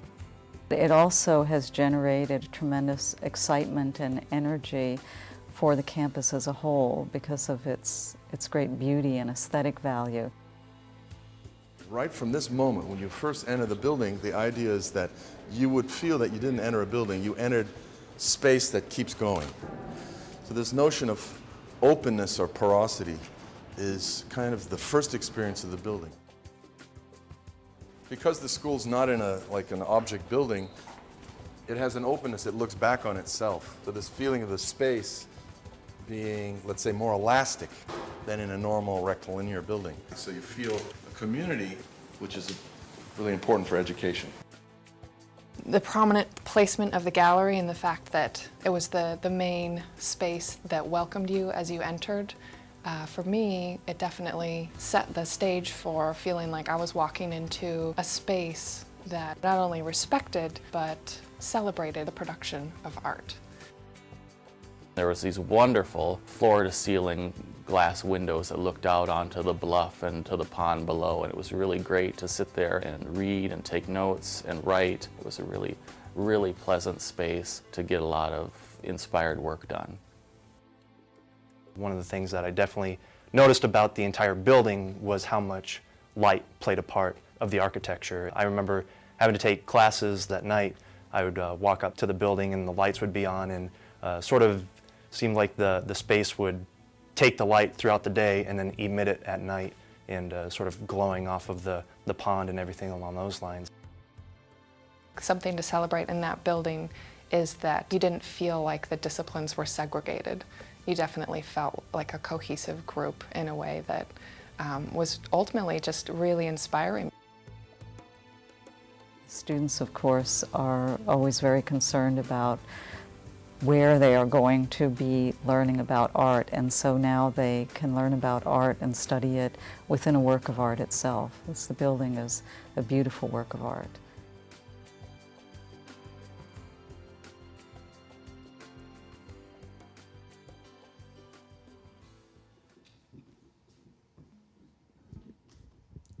Alistair, please, the floor is yours. You're about to. Okay.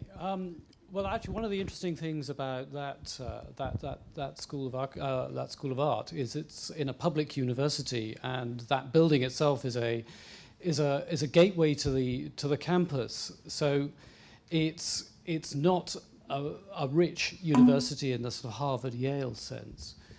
But what I wanted to draw from that was that one of the things, looking back over the last 50 years of the Programme on Educational Buildings as we were, and then the Centre for Effective Learning Environments more recently, is that this idea of making a school as being making a place for learning, a place for social interaction that Christian talked about, and a place for communities.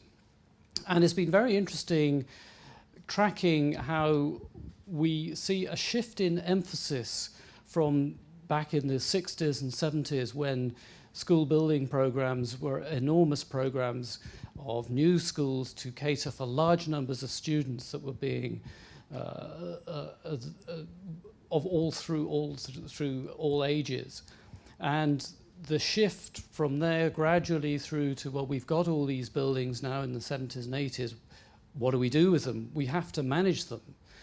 And notions of flexibility, which, as Christian mentioned, was perhaps more of a technical concern in terms of moving partitions, through to today when you see flexibility in much more of a spatial, moving furniture around in spaces and so on. But the big question is, I think, how, and it remains so today, is how to manage these places, these buildings, effectively. And it's a question that educators face, as school principals face, like Martin, has a lovely set of buildings, but they have to be managed. The money has to be found to do it. They have to be maintained. And so all the buildings that were being built in the 60s and 70s have recently been the subject of, in some countries, big renovation programs, which perhaps at the moment have been curtailed because of the economic crisis, the economic financial downturn. But nevertheless, it points to one of the continuing areas of concern, I think, and that's reflected again over the last 50 years, that unglamorous as it may be, this question of maintenance is still very much on the agenda. And in the 1980s, again, it was picked up at a number of conferences that we ran, and these action plans were created. Yet maybe that maintenance problem was never wholly solved, because still it's a significant issue. And so we see, as we move then through the 80s and 90s, to a greater focus perhaps on the role of the user and the client in the process of creating these places. And one of the things that I would draw from the comments we've heard already this afternoon is it's about collaboration. It's about how you get the engagement of everybody, not just the architect with the one person who is from the client, whether it's the school or the educational authority. It's about all of those who are concerned. And indeed, in the later 70s, there was a lot of work done on the use of schools as community facilities. Again, we're revisiting that now as we begin to pick up on that theme that schools themselves and universities are more than just places for learning. They are actually often, and as the example in Chile shows, they are actually centers of a community, a real community hub, and that's again has wider policy implications in terms of what our governments and our authorities should be thinking about in terms of creating these places. They're not just creating buildings per se, it's about the people who use them, and that's the real issue, I think. And so we see, as we move forward, into sort of millennium, the notion that architecture and school design can be a focus for education transformation. And that really is transformation of education, again, of learning and teaching. And it's much, much wider than just the buildings. And again, we've heard this afternoon about how focusing perhaps on a project like an architectural project is one way of beginning to question how education occurs and happens, and learning and teaching occurs and happens within a school or a set of schools or in an education system.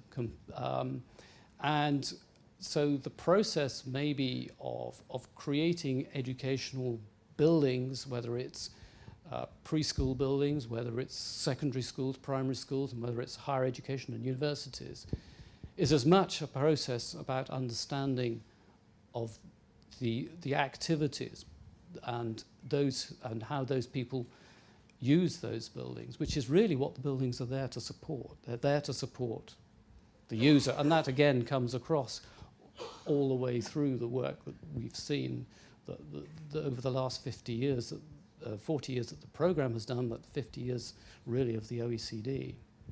And I would kind of focus on that issue, that the emphasis has shifted, yet often the themes have remained the same. As I say, flexibility, communities, technology have all been there over the last 50 years and played a role in the development of providing places for education. But there's been a subtle shift over that period of time, which I think is important to recognize. So with that, I would just kind of conclude by saying that as we perhaps look forward from where we are now, and Christian's picked up on this, we see a development, and it becomes clear in the compendium that you're seeing greater number of a variety of spaces within buildings and the way they're used, and the way education is able to take advantage of them. And it really unlocks education possibilities. And that's perhaps another key role of the architecture, the backdrop, if you like. It's about unlocking the potential. And whilst there are still very many traditionally conceived environments of school buildings, of classrooms, boxes lined up side by side, rather like train carriages against a corridor, there is beginning to be greater fluidity, more connection between these parts of these buildings. And again, it's about social interaction. We see a lot of that coming through. So I'm optimistic about providing new ways, new places in which education can take place. I'm optimistic in the sense that we might have an economic crisis now, but actually I think as everybody, educators, those who develop the policy from the local and national governments, and indeed the designers, and all get together. They can create new and better and different environments. And they may, in the end, in the future, not be what we would recognize as a traditional school, or indeed a traditional university as a place. But it is still a place for the community. Thank you, Alistair. Before we throw the questions open to the floor, because we didn't have a chance to interrogate each other in any way, and everyone got a free run, I'm going to encourage the panelists maybe to think of a question that they might ask a fellow panelist, something that was provoked in the discussion. But while they're gathering their thoughts in relation to this, and we'll have to pass around the microphones to make this work, I thought I might ambush you a little bit, Alistair, if you don't think I'm too cruel, because I think that I think it's very apposite to have a survey of 50 years' experience and really to look at that experience. And in your essay in the Compendium, there is a statement that jumped out to me, and it is from the OECD Observer in 1990, and it says, "Quality of buildings is not necessarily irrelevant to the quality of the educational process as a whole." Now, that's really important, and that's what this whole celebration is about, and what the examples we've seen prove. But that's 20 years ago, and that statement came after two other observations you make in your essay. It came 20 years after the 1970s, when the primary focus was on speed and cost of construction and minimizing it. And we're now, 20 years after that OECD Observer aspiration towards quality, you say that we are now obsessed with minimizing cost and increasing the efficiency of construction through prefabrication and the speed of construction. Are these two notions not at odds with each other? Quality, which is an aspiration to a lifelong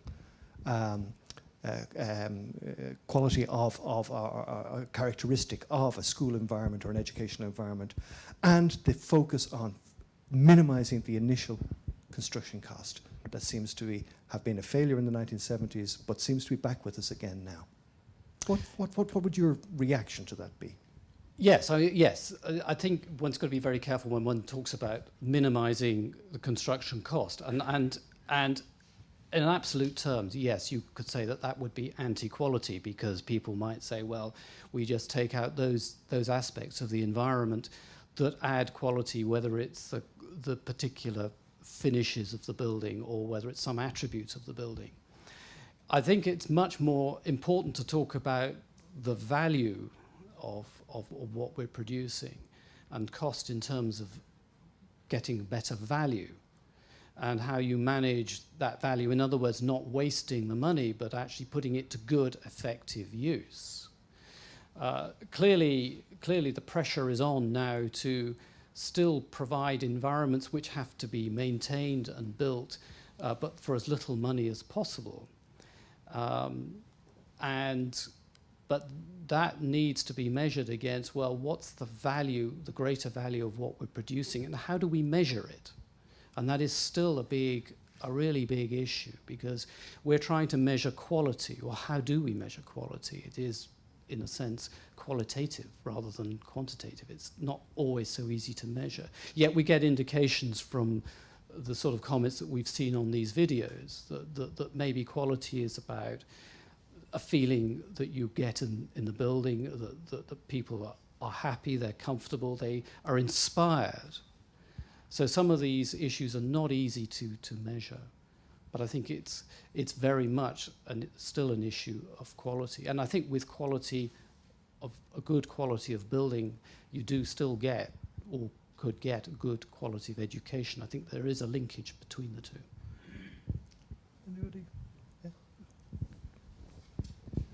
If you need a justification for the 5% extra cost that may be a more beautiful building costs than an ordinary standardized building, I think it's sufficient to say that education also includes aesthetical and cultural education, and that we know that learning works better also psychologically if you are happy in the environment, and in contrast to having to fight against some conditions you don't really want to be in.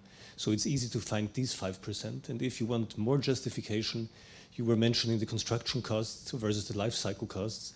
Buildings are, school buildings also teach how you use your environment. So they're really a very important means of educating people towards a new usage of space, of energy. This also costs more money in the initial costs, but maybe really saves on the life cycle costs. So maybe you have buildings 10% more expensive than if you just buy some containers and build some nice sculpture in front of it, which also sometimes counts as architecture, which I don't believe is architecture. So you can find the justification, but you have to have the power to reach the people who give the money. I wanted to make a point about the very impressive presentation by Takaharu. While he was presenting, I realized that the point I was going to make about this dialogue and its limitations between architects and educators, in this case, was not at all the case. It was the exact opposite. And the stunning features of this project had a lot to do with his dialogue, or his and her spouse dialogue, with the school principal, who not only had an extraordinary vision about children and how to educate, how to make them grow, but that he was able to communicate and to enter into a professional dialogue with another profession on an equal basis, and on a communicative capacity that is normally lacking. So I would like him to expand, if you can, about how important was for this design your observation of kindergartens and your dialogue with this extraordinary educator, because it seems to me to condense everything we would need to make these dreams about space and buildings being a key educating tool and mean, which is not the case, because this dialogue is not there. Okay, first of all, I must say that the principal is not normal educator. He's not from educational field. He tried to be the governor of Tokyo City. And actually, he is the chief secretary of the original Tokyo governor, 1980s. And he tried to be the governor. He failed. So he gave up his career, and he started the cake making business. He made $5 or $6 million. And he said, okay, I gave up. I fed up with making cakes every day. And he invested all the money to the kindergarten he built. So that is how he became educator. He's an extraordinary person. But my point is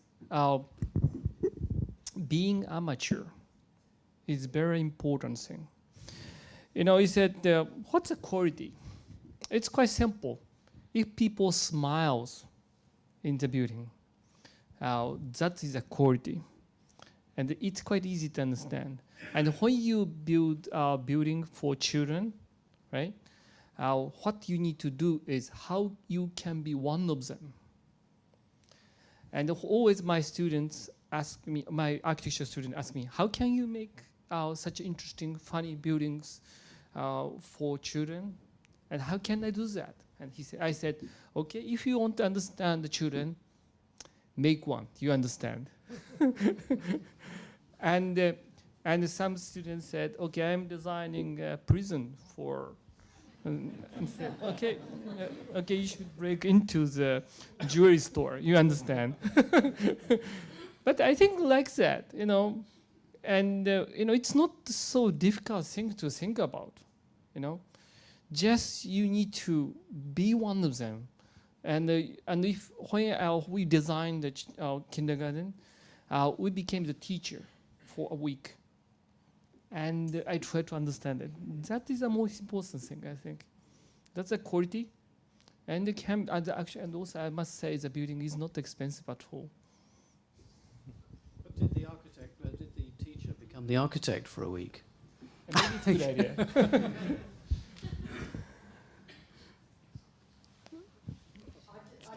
If you could, this microphone just there, Julie. Yeah, I guess I'd just like to comment on what I noticed. The thing I really noticed about your talk too was that you really observed the children and you listened deeply to the context and then responded, you know, for what you could see. And I guess when you were asking Christian about it's the nature of the true collaboration, I would say that was true of the two of our team who aren't here, both Richard Leonard and Mary Featherstone, that there was a deep listening that went on and trying to understand the context, and vice versa, us trying to understand this. And Julie, can I inquire there, because you had an additional consultant that most schools don't have, which was an interior designer. Yeah. Can you tell me, what did the interior designer bring to the table that an architect couldn't have or didn't? Well, I think what Mary brings is that she certainly has this amazing love and interest in learning, which is number one. So she's a natural learner, educator, I guess. But I think what she brought, it was really that whole inside-out process of designing from the inside out, with learning and learning settings, learning activities being the centre. And I think then the key thing that she brought that I don't think was there, and I've seen in other architectural groups that I've worked with, it's not there as clearly or as strongly, was her capacity to integrate the flow of the spaces so that the nature of the learning activities and the learning interactions and the social interactions will actually flow well from one to another. I've seen people do lots of learning settings, but they sort of plonk them in the space, whereas what this did was as an aesthetic and a beauty really about the way that the spaces integrate and flow. So I think that's what she brought, and it was an interior design head versus a building design, if you like, that was really the key. I'm not saying other architects wouldn't do that, but that was certainly the bit that she brought. Yeah, look, I'm going to only comment in addition to that. I think we could have run the risk of having had a magnificent building, which could have always just been a magnificent building, but without that fine tuning that Mary brought to human flow, which evolved into the development of the kind of furniture that we chose. And the furniture we chose was not off-the-shelf material. It was purpose-built for the most part for our environment, which allowed us to do the sorts of things that we wanted to do. I think the experience I see with lots of projects is furniture is often forgotten and it's brought in at the last moment to populate the environment. That's not what we did, and I think we're richer for it. So. I think that's an interesting observation, that you say you want more than a beautiful building, that, you know, in a way, a beautiful building is not enough for you. And it prompts me to try and provoke Christian Kuhn a little bit, if I can, or to get him to explain something which you didn't touch on, Christian, in this presentation, but you end your essay in the Compendium with a very provocative statement, in my view, which is, for the time being, architects should refrain from the impulse to design the perfect learning environment. Is that not a little bit at odds with what we're celebrating, or why should they refrain from designing the perfect learning environment? It's about the word perfection. Perfection means that something cannot be changed anymore. It's, in the Latin sense, it is perfect. It doesn't make sense to put anything in addition there. If you do something like this to a school as a living organism, you're probably at best serving the moment, but not serving the development. And there are a lot of ideas in architecture that deal with this question. One of the examples that really is most amusing for me is the MIT Building 20. At the MIT, there is one famous experimental building built in the 1940s, It was designed in an afternoon by a grad student. It was a wooden construction, and people loved it because they said you can put your elbow through the wall, you can dig holes, the thing doesn't collapse. And today at the same site there is one building by Frank Gehry, a perfect building, aesthetically a perfect building. And it never will come up to this beautiful quality of the old building, where all of the Nobel laureates of the MIT, they were all working in there. And they said, this is our space, we designed it. And one of them mentioned this term microenvironments. This is where I took it from. They said it's a good structure and it has beautiful microenvironments. Gehry never came close to the quality of this building. Thank you, Christian. You've all been very, very patient with us for the afternoon. If you would like to ask any of the panelists a question, our educators or our architects or our researchers, if you please put up your hand. We have several microphones which can go around the room. But if you have a question, I would ask, and the lady in red, I would just ask before you ask your question, if you would give your name, please, and your organization. Thank you. Yes, hello, my name is Michelle Sabine Barderomain. I'm an independent researcher. I'm a linguist and a computer programmer. And I have a question for Mr. Kuhn. Well, we saw the video, we saw the children with learning disturbances. And I was wondering, did you at any steps of the conceptions, or yes, when you just thought of creating this structure, this school for invalid, mainly for handicapped children, did you ever think to integrate them with valid children? Because there are many studies that show that the integration of valid with invalid children bring both sides to very good results. They learn to emulate, to communicate with each other, which is other. Sorry, and it prepares them to confront themselves with the environment and the life that they will be tackling further on. Did you think about it at one of the conception processes? And if not, do you think it will be possible to realize such plans in the future? So I'm very flattered by being called the designer of the building. I didn't design the building.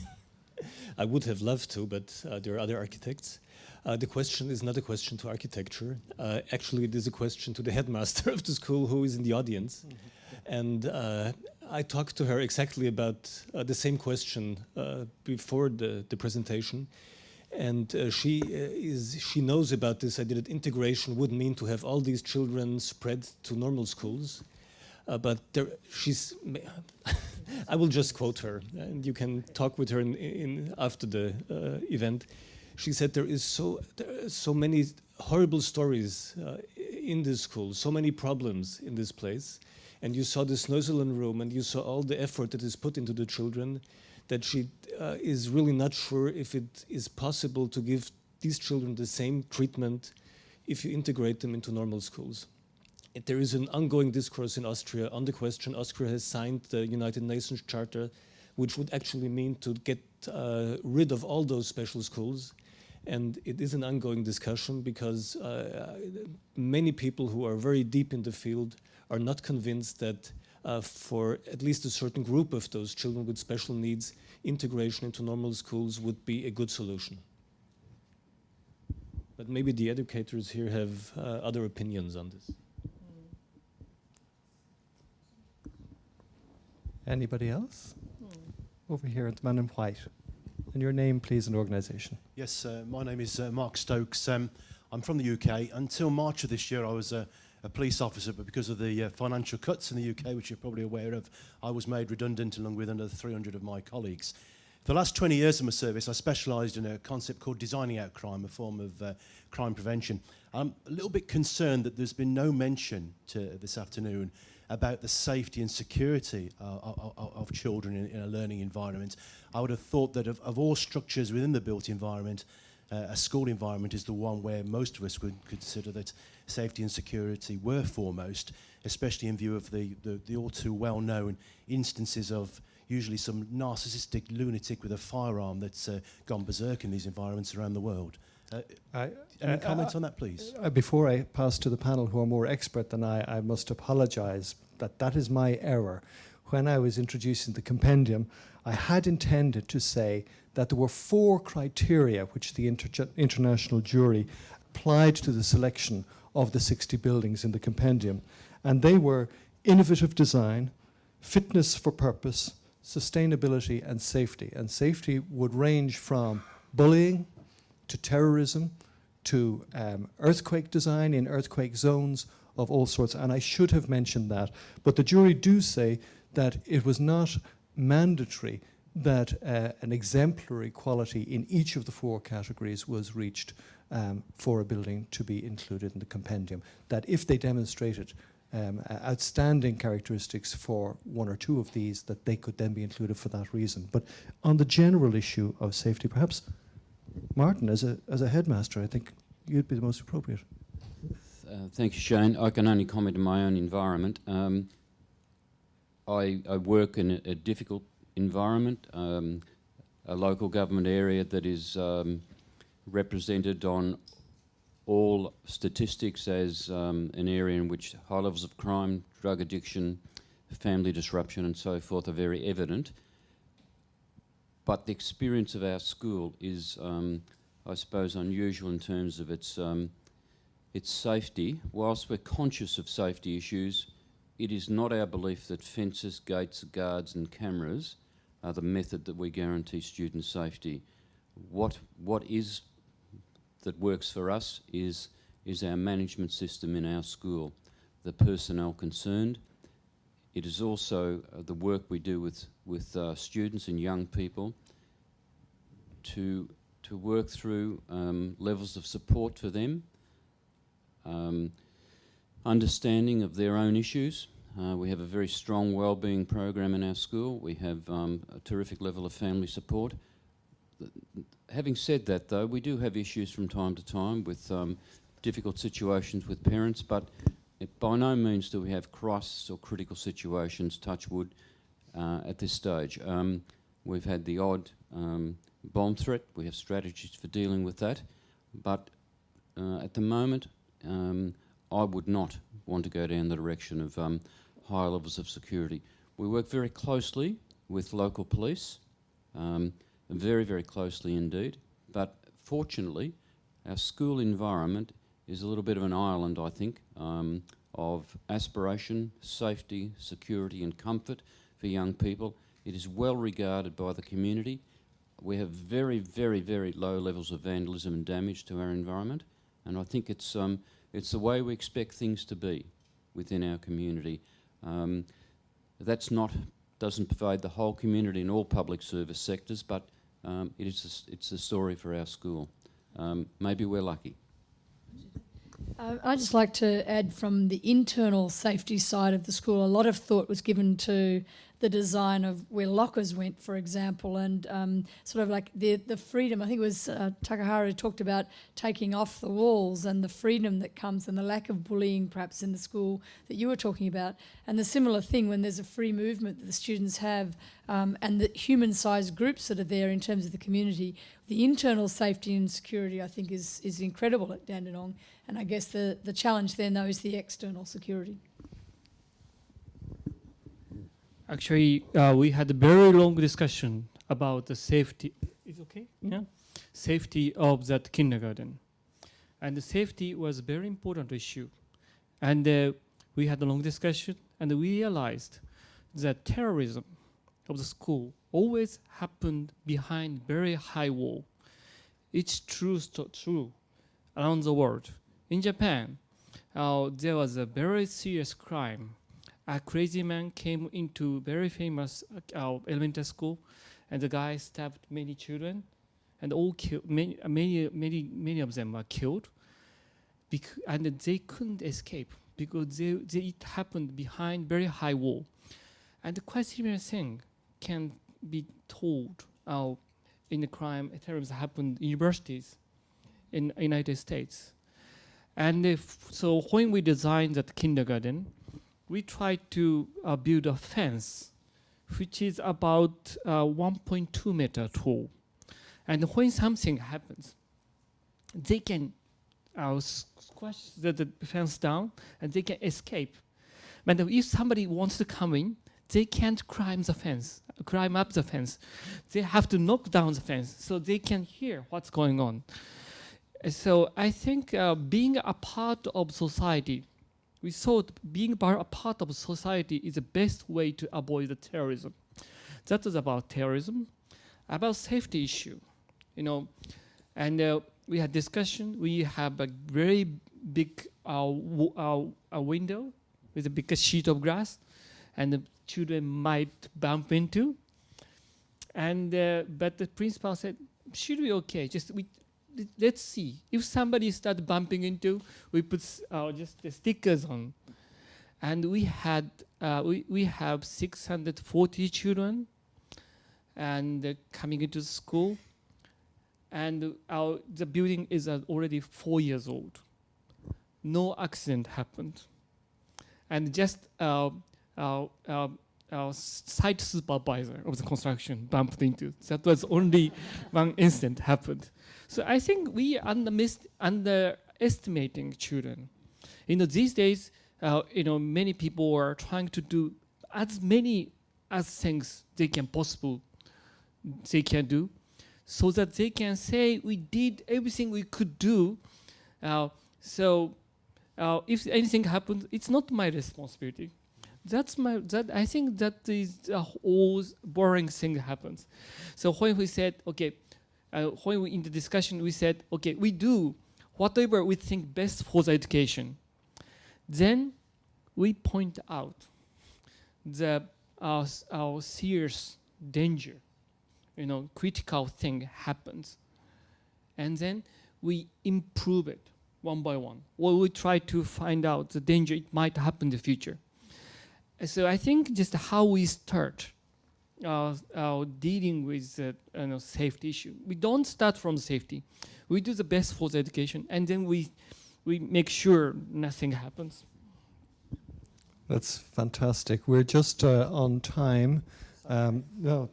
Taka, thank you so much. And before I invite you to join me and join the panel in the exhibition space for a cocktail, I'd like to remind you that the Compendium is on sale in the OECD bookshop here today with a 20% discount.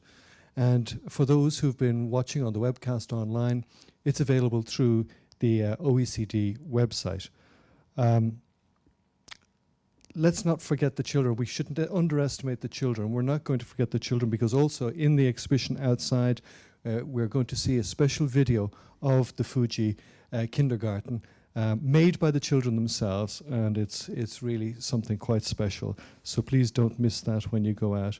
But not only must we not underestimate the children, not forget the children, we mustn't forget the educators either. And it has been mentioned that a very special educator, headmaster, is in the audience with us today, and that is Ingeborg Schramm, who's the school principal at the wonderful Bertha von Suttner Sonderschule in Austria.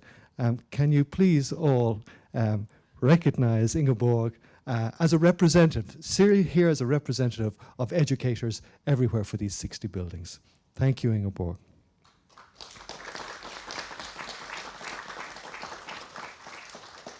And if I could leave you with one parting thought, it is that we must keep at it. I mean, an agenda has been set here as well as a review, I think, in some of the comments that have come from the table. We are celebrating, but tomorrow morning we have to get up and start all over again. And so I thought that concept, that notion, was best put by a fellow countryman of mine from my hometown, Samuel Beckett, who came here before the war and became a true Parisian. And as he wrote in his last play, he said, ever tried, ever failed. Try again, fail again, fail better. With that, it's goodbye from me and goodbye from the panel. Thank you very much for being with us.